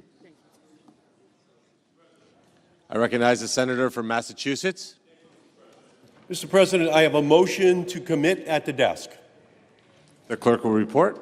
The senator from Massachusetts, Mr. Markey, moves to commit the bill H.R. 1 to the Committee on Finance of the Senate with instructions to report the same back to the Senate in 3 days. I further ask further reading of the motion be dispensed with. Without objection. I rise today to cut any part of this big, ugly bill that would force rural hospitals to limit their services or actually close their doors. I have released a list of more than 300 rural hospitals across the country at risk of closing or stopping services because of any major cuts to Medicare and Medicaid. Today, that's what Republicans are guaranteeing. With a $1 trillion cut to our healthcare system, they would create in this bill. My Republican colleagues' so-called Medicaid Cuts Replacement Fund is like giving aspirin to a cancer patient. It is not enough. It is pathetically inadequate to deal with the health care crisis Republicans are creating here today on the Senate floor. No billionaire tax break or Donald Trump pat on the back is worth the risk of people's lives. Vote yes on this motion. Stop these health care cuts. Mr. President. I recognize the senator from Idaho. Mr. President, more of the politics of fear. Rural hospitals and providers not only deliver essential health care services in their communities, but also strengthen local economies, employing hundreds of individuals and supporting regional business development. Unfortunately, for far too long, some rural hospitals have struggled to achieve financial stability, even with a wide range of targeted payment enhances. These issues predate the consideration of the reforms that we are including in the legislation today. Let me be clear. This amendment is intended to derail this very bill. The Finance Committee has a long tradition of coming together on bipartisan issues, like bolstering our rural health care system, and I look forward to working with all my colleagues to advance permanent solutions to provide rural providers from telehealth to innovative reimbursement models. Today, we need to pass this essential legislation, and I oppose this amendment.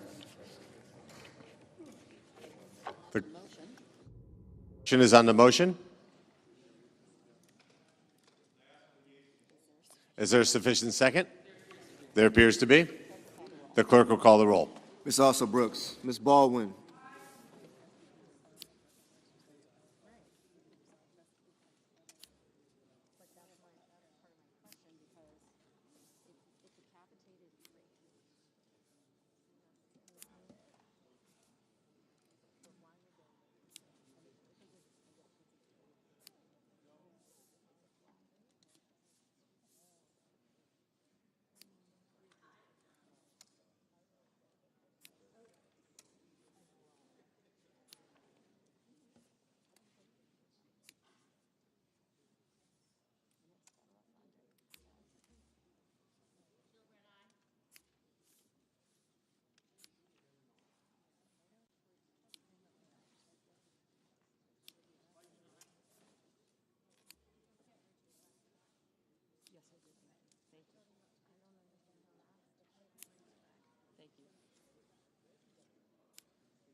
Mr. Banks.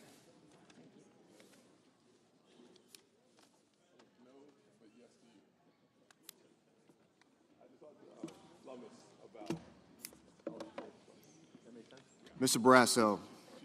Mr. Bennett. Mrs. Blackburn. Mr. Blumenthal. Okay.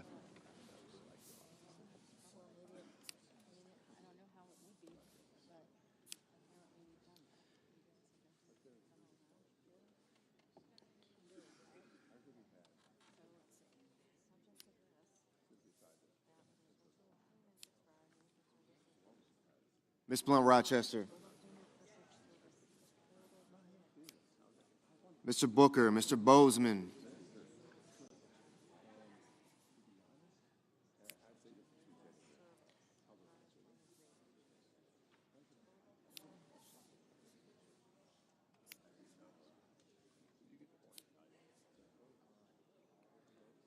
Mrs. Britt, Mr. Budd.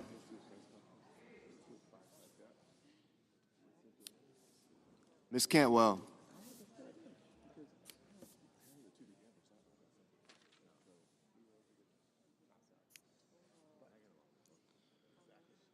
Mrs. Capito. Mr. Cassidy. Ms. Collins.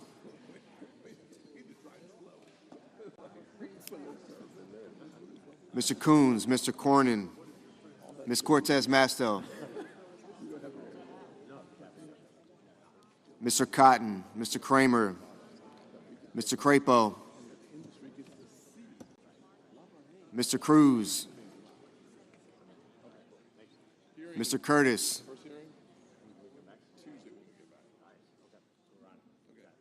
Mr. Daines, Ms. Duckworth, Mr. Durbin,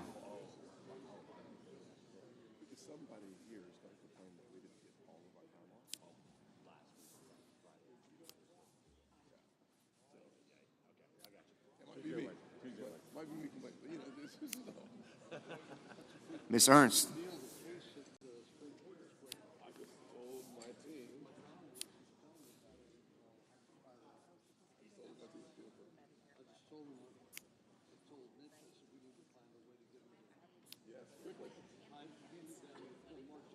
Mr. Fetterman. Mrs. Fisher.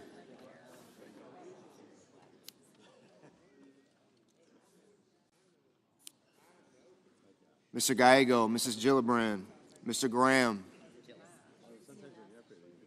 Mr. Grassley,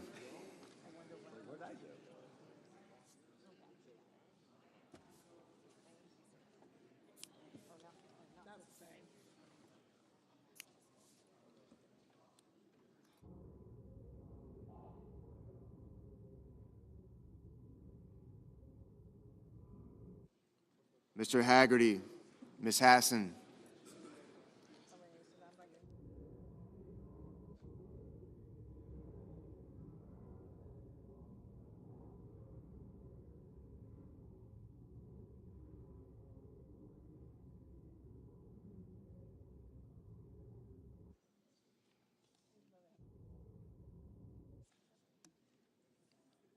Mr. Heinrich,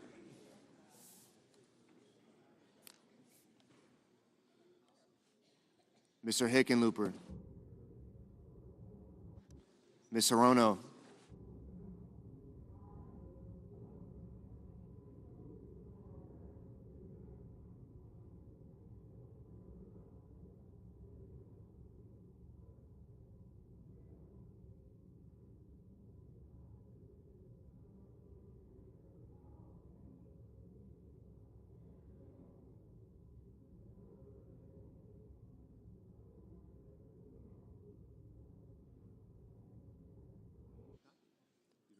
Mr. Hoven,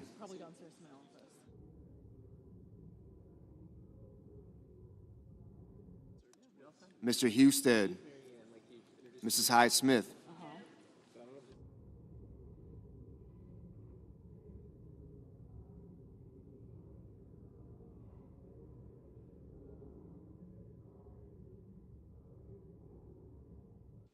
Mr. Johnson, Mr. Justice, Mr. Kane,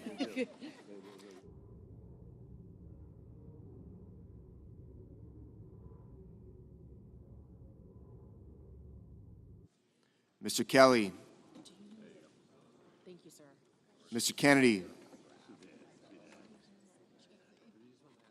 Mr. Kim, Mr. King,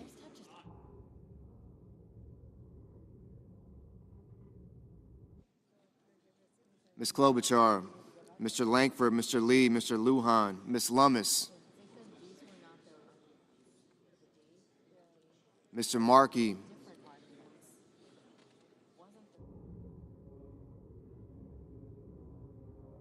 Mr. Marshall,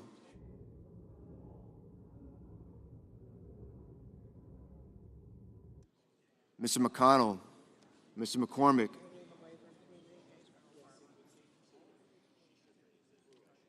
Mr. Merkley, Mrs. Moody, Mr. Moran, Mr. Moreno,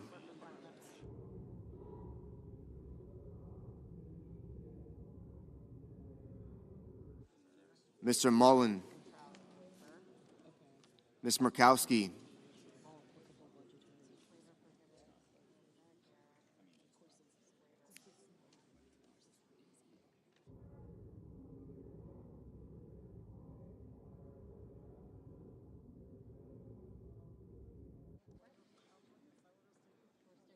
Mr. Murphy, Mrs. Murray, Mr. Ossoff, Mr. Padilla, Mr. Paul,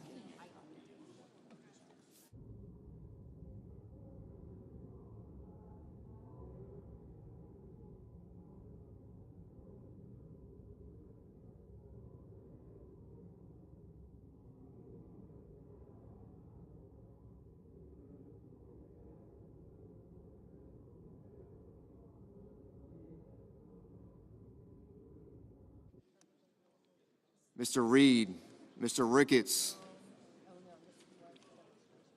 Mr. Risch, Ms. Rosen, Mr. Rounds,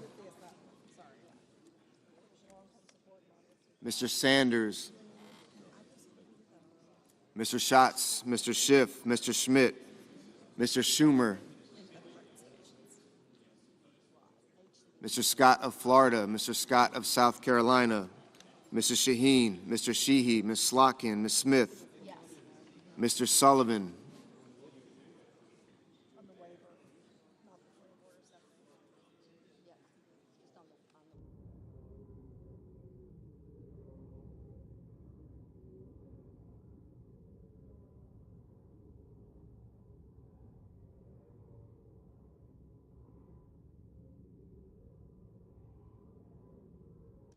Mr. Thune, Mr. Tillis, Mr. Tuberville,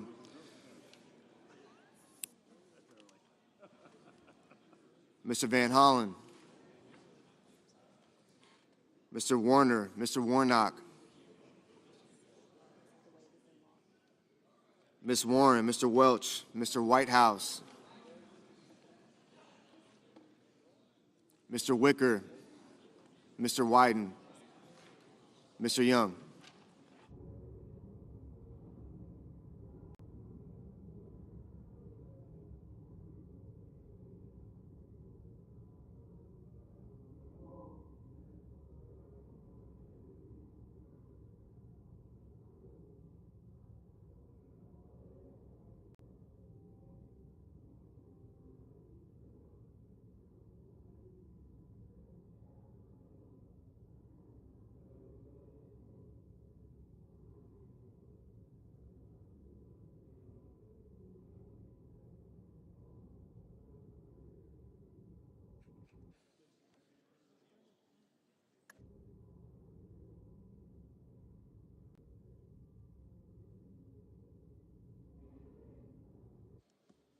Senators voting the affirmative: Also Brooks, Baldwin, Blumenthal, Blunt-Rochester, Booker, Cantwell, Coons, Cortez Masto, Duckworth, Durbin, Fetterman, Gallego, Gillibrand, Hassan, Heinrich, Hickenlooper, Hirono, Kane, Kim, King, Klobuchar, Lujan, Markey, Merkley, Murkowski, Ossoff, Padilla, Reed, Rosen, Sanders, Schatz, Schiff, Shaheen, Slotkin, Smith, Warner, Warren, Welch, Whitehouse, Wyden.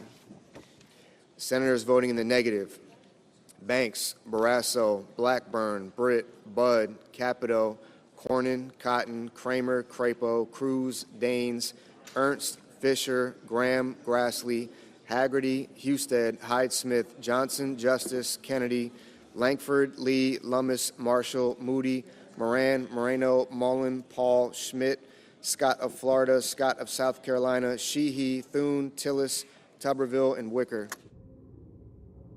Mr. Bennett, aye. Mr. Peters, aye.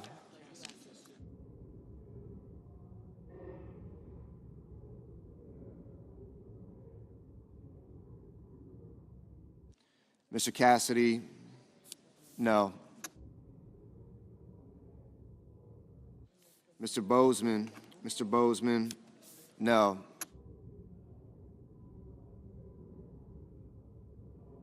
Mr. Van Hollen, aye.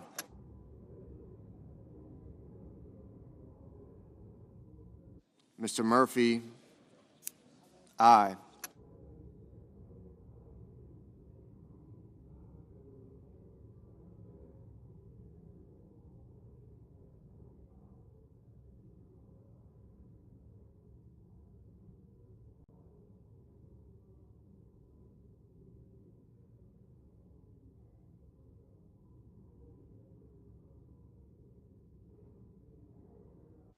Mrs. Murray, aye.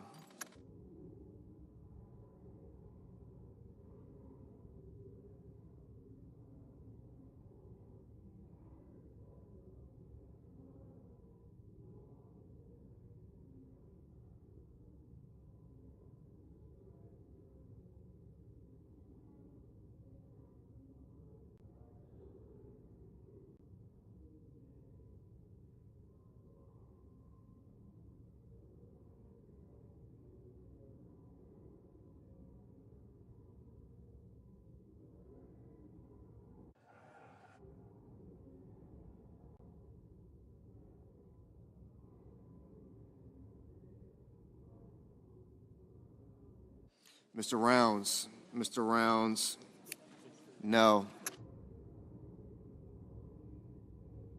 Mr. Ricketts. Mr. Ricketts, no.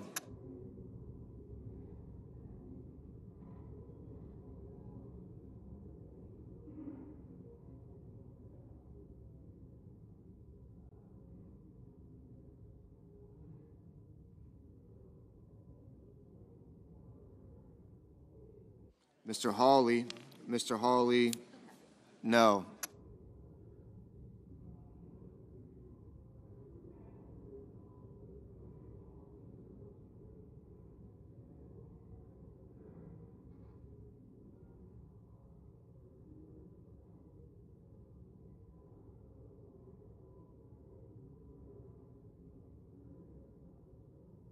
Mr. Kelly, aye.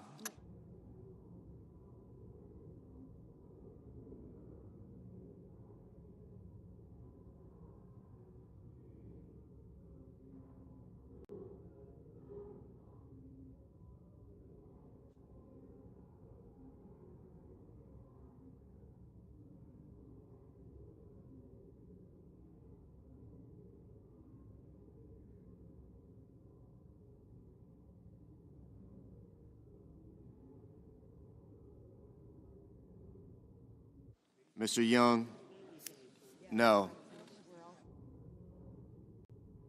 Mr. Schumer, aye.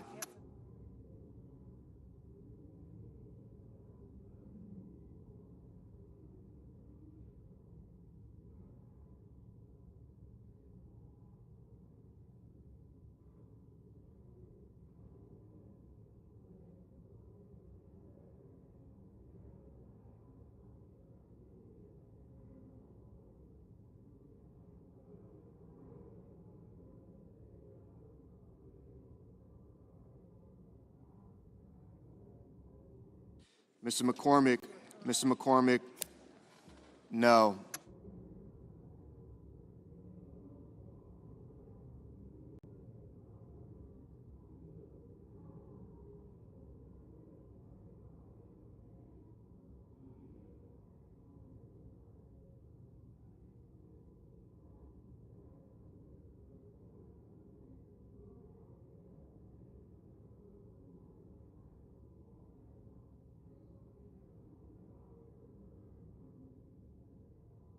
Mr. Hoven, no.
Mr. Warnock. Mr. Warnock. Aye. Mr. McConnell. Mr. McConnell. No.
Ms. Collins. Aye.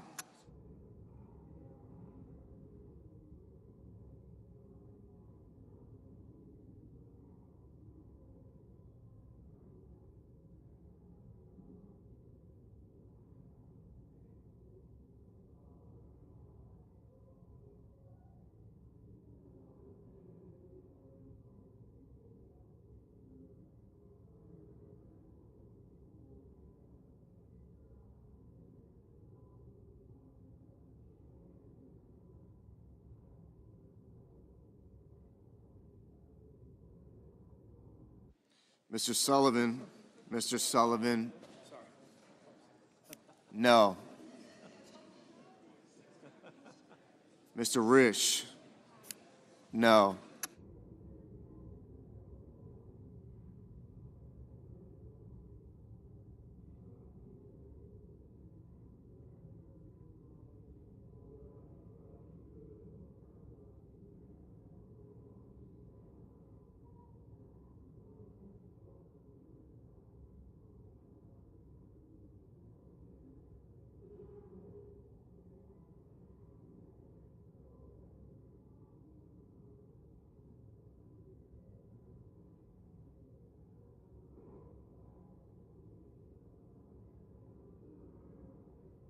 Mr. Curtis.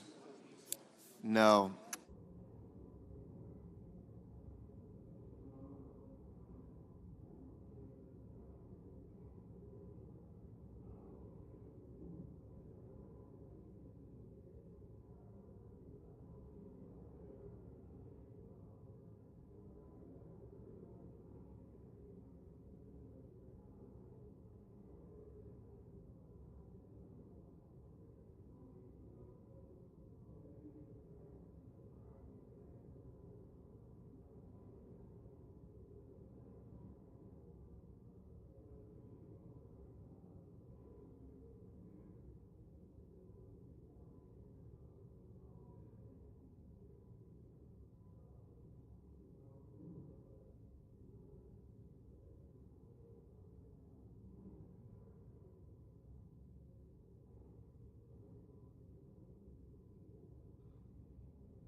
On this vote, the yeas are 49, the nays are 51.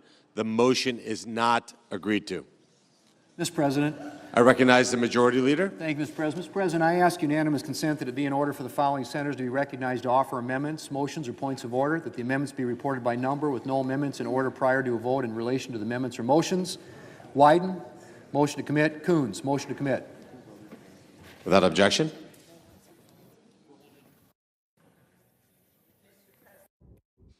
I recognize the senator from Minnesota. Mr. President, I make a point of order that the pending measure contains an unfunded intergovernmental mandate, and thus it violates Section 425A2 of the Congressional Budget Act of 1974. In nutrition assistance alone, this bill shifts tens of billions of dollars onto the states, creating chaos for state budgets and hardship for families. CBO score for this bill says this: the non-tax provisions of the substitute amendment would impose intergovernmental and private sector mandates as defined in the Unfunded Mandates Reform Act, and that the SNAP cost shift provisions would impose the largest intergovernmental mandate. Seriously, the largest shift in this whole bill, the largest unfunded mandate, is on the backs of kids and veterans and seniors and people with disabilities. $64 billion over to the states. 44 of them have balanced budget amendments. You know they can't pay for this. It's hurting local grocery stores. It's hurting our farmers. And it's all done to pay for tax cuts to the wealthy. I say to our colleagues, vote for families over billionaires, vote for fiscal sanity over this big, beautiful betrayal, and vote yes, this is an unfunded mandate. I recognize the senator from Arkansas. I rise to waive the point of order raised by my colleague from Minnesota. I urge my colleagues to vote to waive the point of order. In 2023, the SNAP payment error exceeded 11%, amounting to more than $10 billion in misspent taxpayer dollars.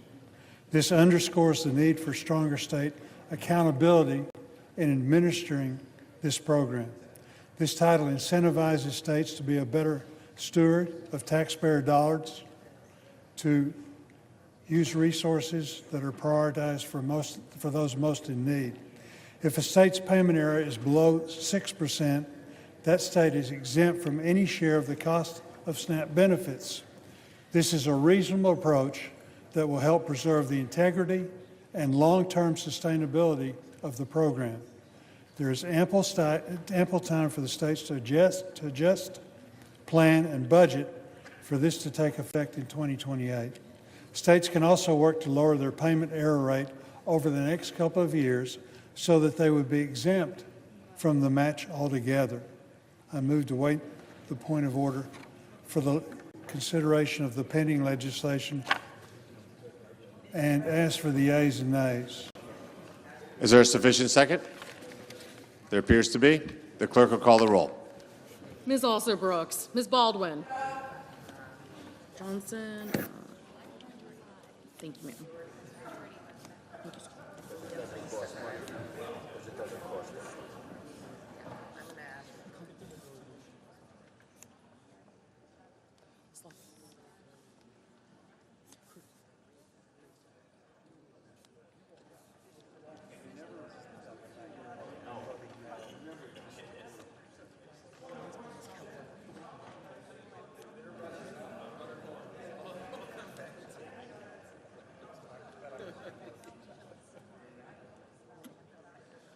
Mr. Banks, Mr. Barrasso, Mr. Bennett,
Mrs. Blackburn, Mr. Blumenthal,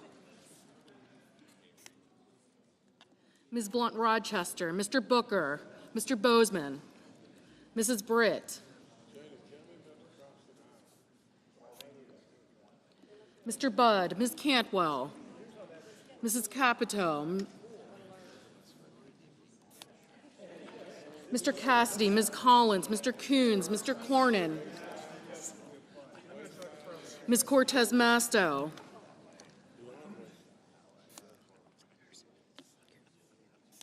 Sullivan, aye. Bud, thank you.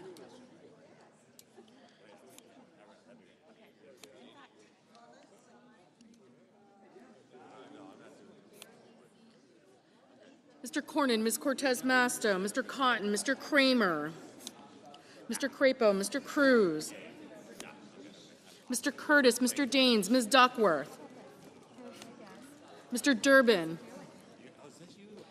Ms. Ernst, Mr. Fetterman,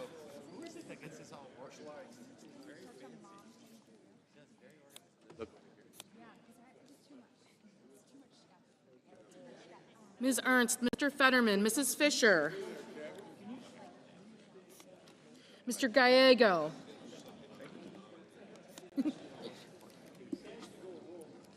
Mrs. Gillibrand, Mr. Graham, Mr. Grassley, Mr. Haggerty, Ms. Hassan, Mr. Hawley, Mr. Heinrich, Mr. Hickenlooper, Ms. Hirono, Mr. Hoven, Mr. Husted, Mrs. Hyde-Smith, Mr. Johnson, Mr. Justice, Mr. Kane, Mr. Kelly, Mr. Kennedy, Mr. Kim, Mr. King, Ms. Klobuchar,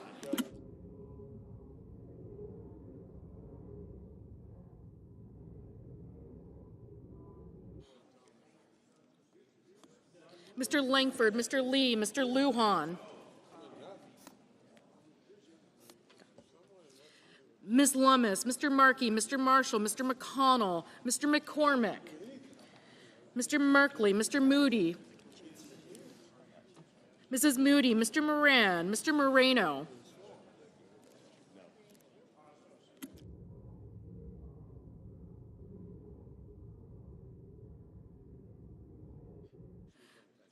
Mr. Mullen, Ms. Murkowski, Mr. Murphy, Mrs. Murray, Mr. Ossoff, Mr. Padilla, Mr. Paul, Mr. Peters, Mr. Reed, Mr. Ricketts, Mr. Risch, Ms. Rosen, Mr. Rounds,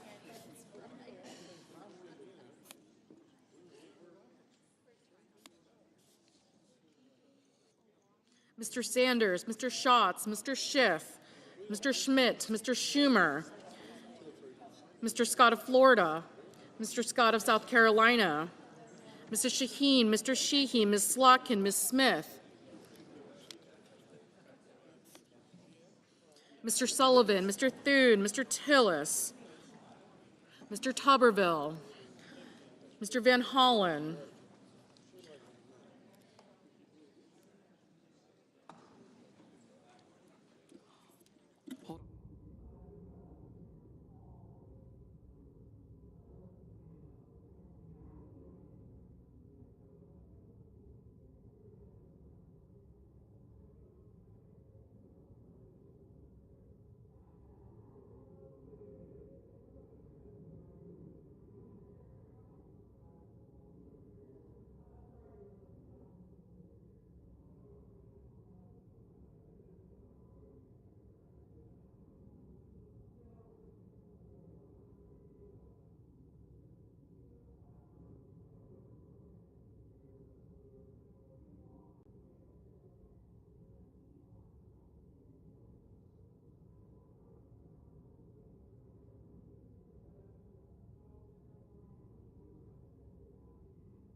Mr. Murphy, Mrs. Murray, Mr. Ossoff, Mr. Padilla, Mr. Paul, Mr. Peters, Mr. Reed, Mr. Ricketts, Mr. Risch, Ms. Rosen, Mr. Rounds, Mr. Sanders, Mr. Schatz, Mr. Schiff, Mr. Schmidt, Mr. Schumer, Mr. Scott of Florida, Mr. Scott of South Carolina, Mrs. Shaheen, Mr. Sheehy, Ms. Slotkin, Ms. Smith, Mr. Sullivan, Mr. Thune, Mr. Tillis, Mr. Tuberville, Mr. Van Hollen, Mr. Warner, Mr. Warnock, Ms. Warren, Mr. Welch, Mr. Whitehouse, Mr. Wicker, Mr. Wyden, Mr. Young.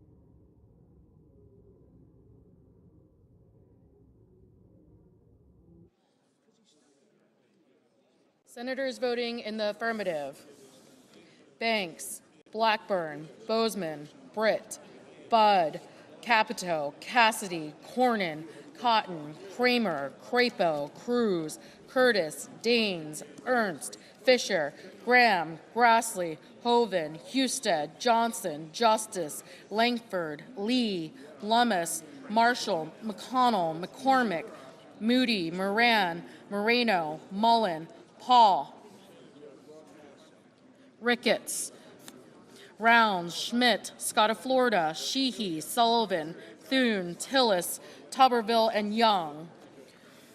Senators voting in the negative: Alsobrooks, Baldwin, Bennett, Blumenthal, Blunt-Rochester, Cortez Masto, Durbin, Gallego, Hassan, Heinrich, Hickenlooper, Hirono, Kane, Kelly, Kim, King, Klobuchar, Lujan, Markey, Merkley, Murkowski, Murphy, Murray, Ossoff, Padilla, Peters, Reed, Rosen, Sanders, Schatz, Schumer, Shaheen, Slotkin, Smith, Warner, Warnock, Warren, Welch, Whitehouse, and Wyden.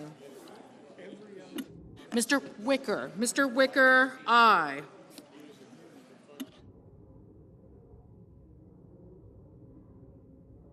Mrs. Height-Smith, aye. Ms. Collins, aye.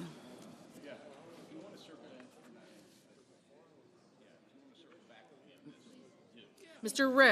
Risch, aye.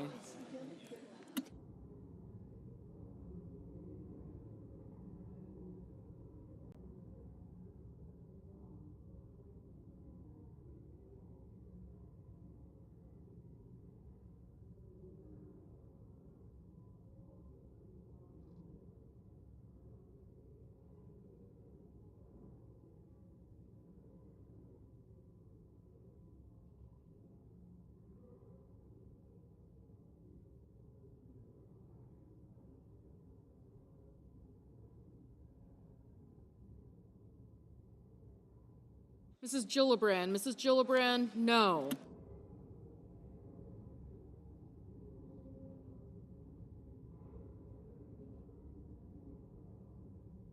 Mr. Coons, no.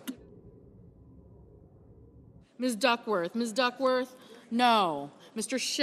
Schiff, no.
Ms. Cantwell, no.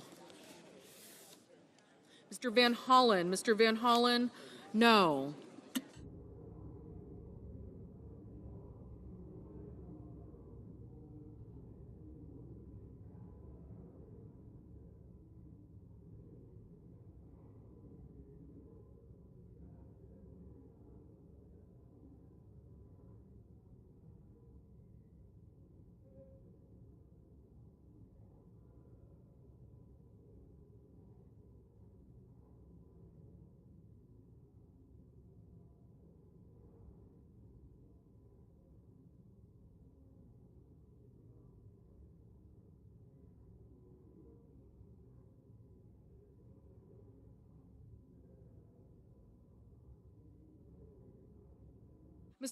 Mr. Hawley, aye.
Mr. Fetterman, no.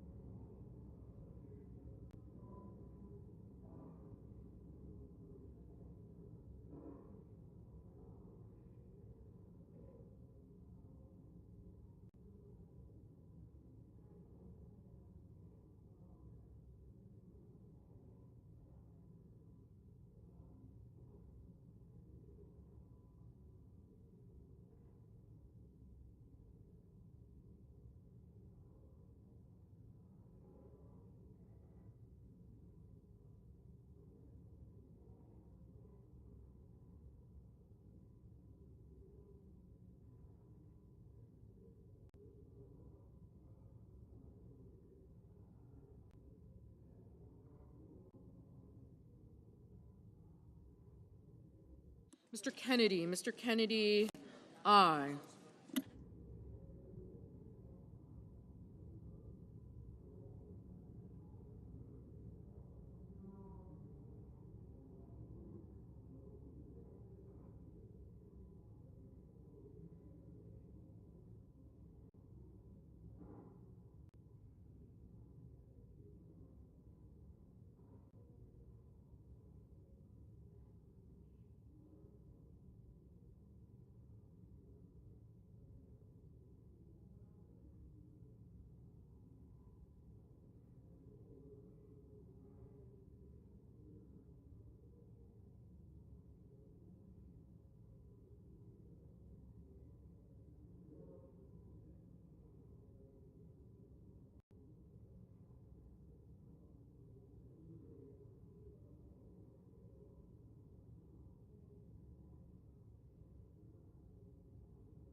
Mr. Booker, no.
Mr. Barrasso, aye. Mr. Haggerty, aye.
On this vote, the yeas are 51, the nays are 48. The motion is agreed to.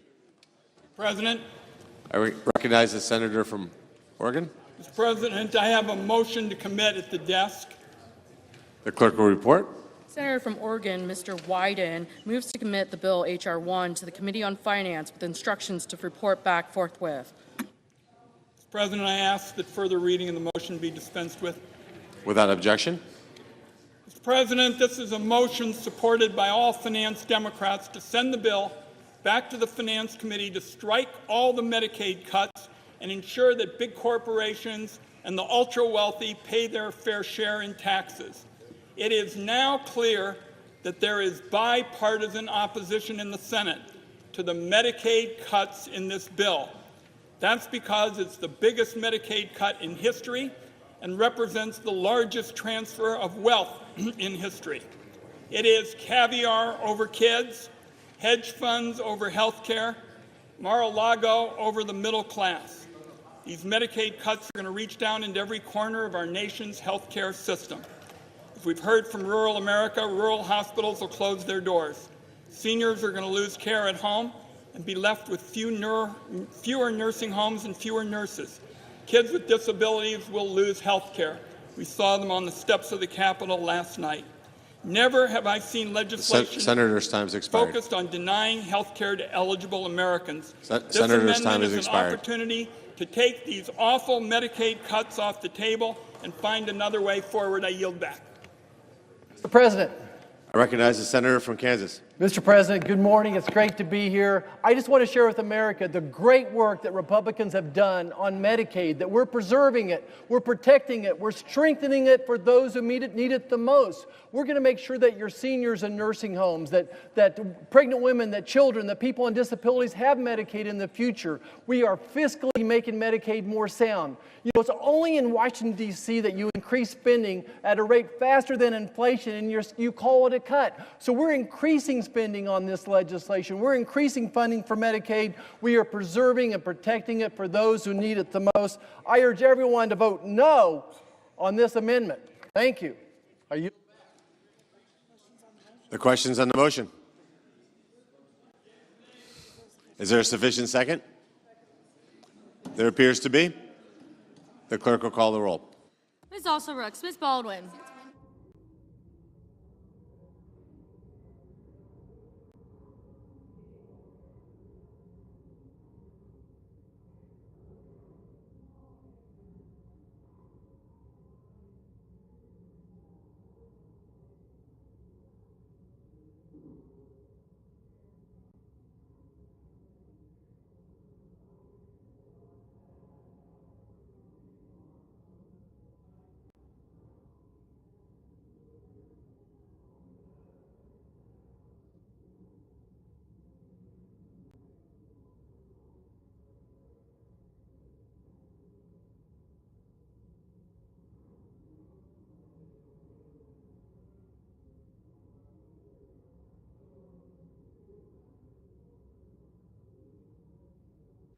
Mr. Banks, Mr. Barrasso, Mr. Bennett.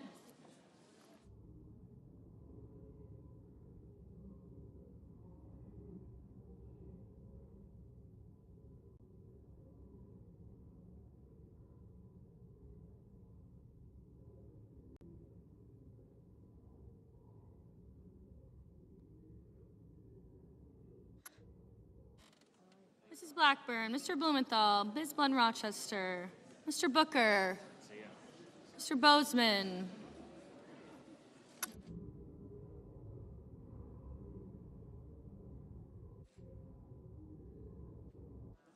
Mrs. Britt, Mr. Budd, Ms. Cantwell, Mrs. Capito, Mr. Cassidy, Ms. Collins, Mr. Coons, Mr. Cornyn.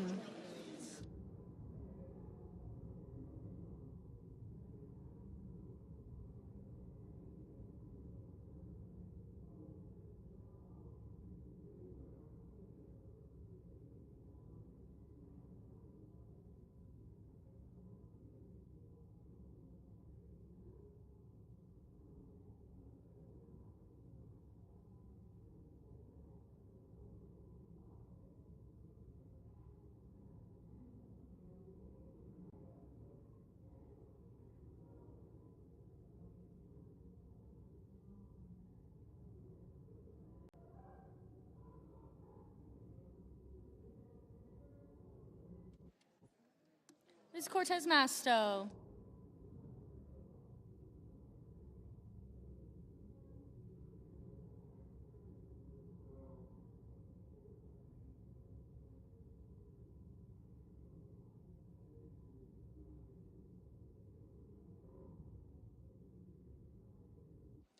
Mr. Cotton, Mr. Kramer, Mr. Crapo, Mr. Cruz.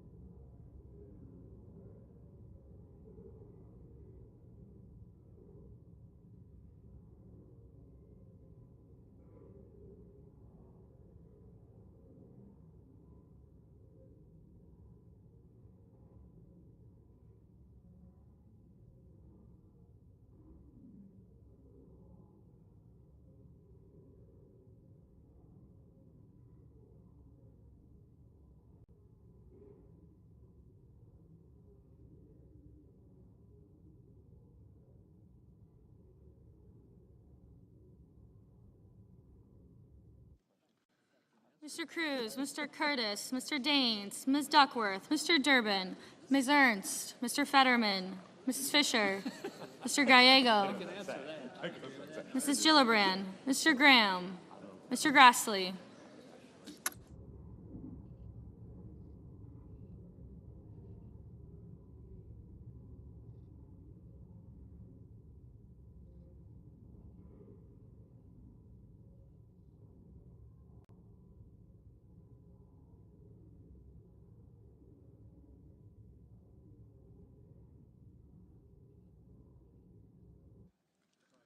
Mr. Haggerty, Ms. Hassan, Mr. Hawley, Mr. Heinrich, Mr. Hickenlooper, Ms. Hirono, Mr. Hoven, Mr. Husted, Mrs. Hyde-Smith, Mr. Johnson, Mr. Justice, Mr. Kane, Mr. Kelly, Mr. Kennedy, Mr. Kim, Mr. King.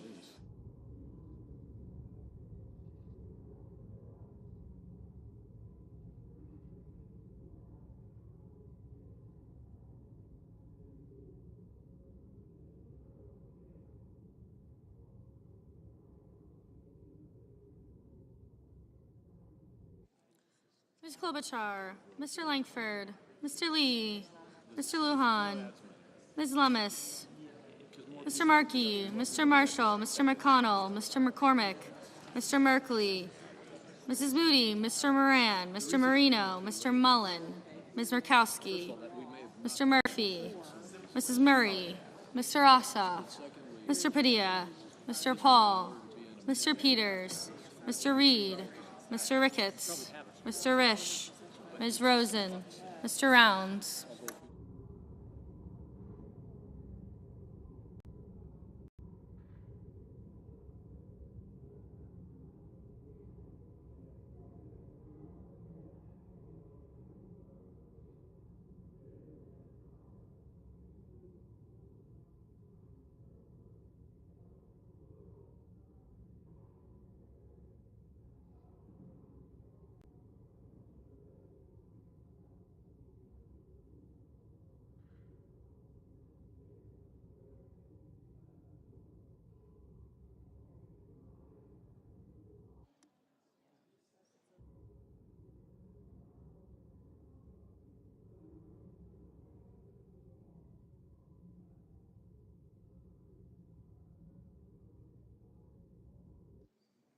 Ms. Rosen, Mr. Rounds, Mr. Sanders, Mr. Schatz, Mr. Schiff, Mr. Schmidt, Mr. Schumer, Mr. Scott of Florida.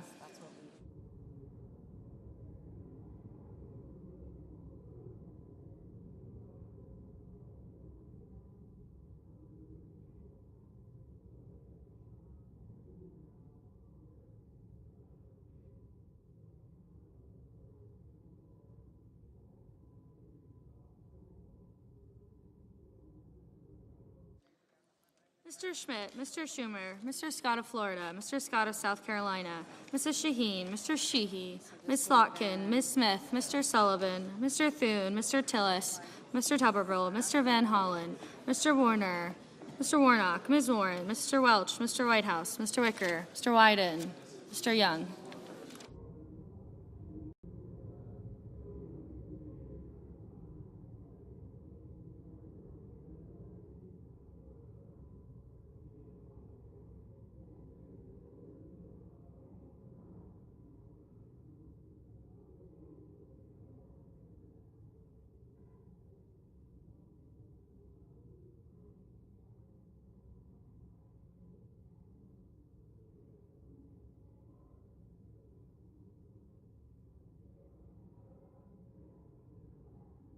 Senators voting in the affirmative: Also Brooks, Baldwin, Bennett, Blunt Rochester, Booker, Cantwell, Fetterman, Gallego, Gillibrand, Hassan, Heinrich, Hickenlooper, Kim, King, Klobuchar, Lujan, Markey, Murphy, Murray, Padilla, Peters, Reed, Rosen, Sanders, Schiff, Schumer, Shaheen, Slotkin, Van Hollen, Warner, Warren, Welch, and Wyden. Senators voting in the negative: Banks, Barrasso, Blackburn, Britt, Budd, Capito, Cassidy, Collins, Cornyn, Cotton, Kramer, Crapo, Cruz, Curtis, Daines, Ernst, Fisher, Graham, Haggerty, Hoven, Husted, Justice, Kennedy, Langford, Marshall, McCormick, Moody, Moran, Mullen, Murkowski,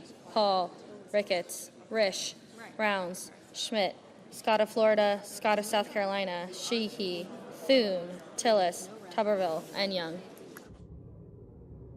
Mr. Blumenthal, aye. Mr. Bozeman, no. Mr. Lee, no. Mrs. Hyde-Smith, no. Mr. Durbin, aye. Mr. Marino, aye. Mr. Merkley, Mr. Marino, no. Mr. Merkley, aye.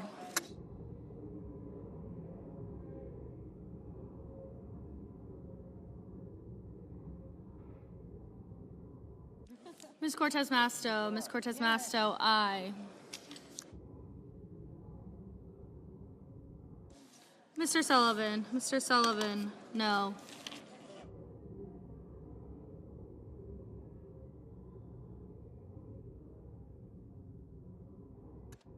Mr. Coons, aye. Mr. Johnson, no. Mr. Wicker, no.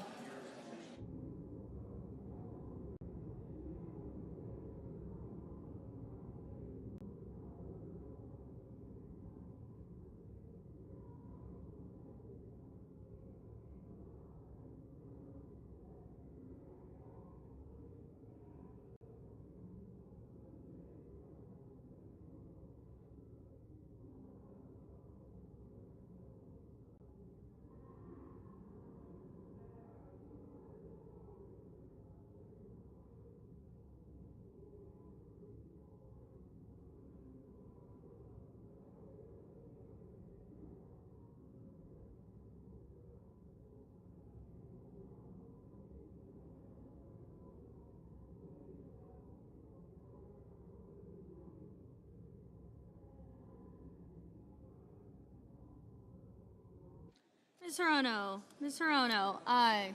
Mr. Whitehouse, aye.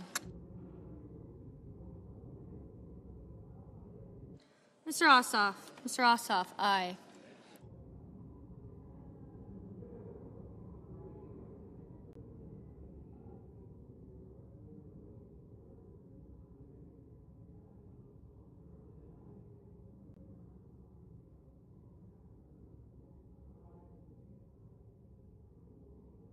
Mr. Schatz, aye. Ms. Duckworth, aye. Ms. Smith, aye.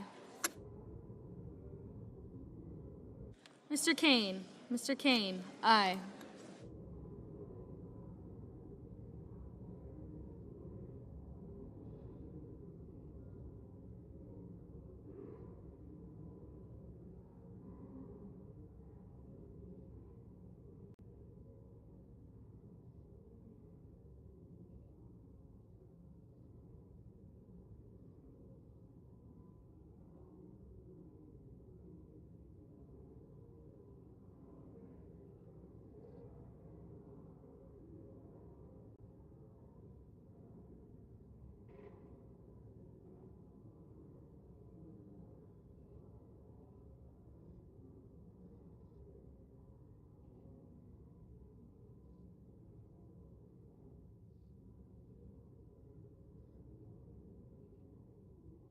Mr. Grassley. Mr. Grassley, no.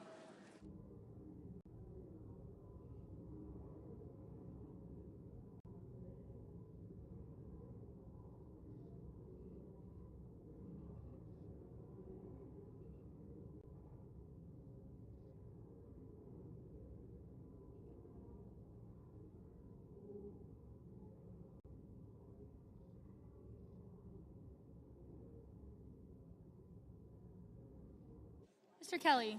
Mr. Kelly, aye.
Mr. Hawley.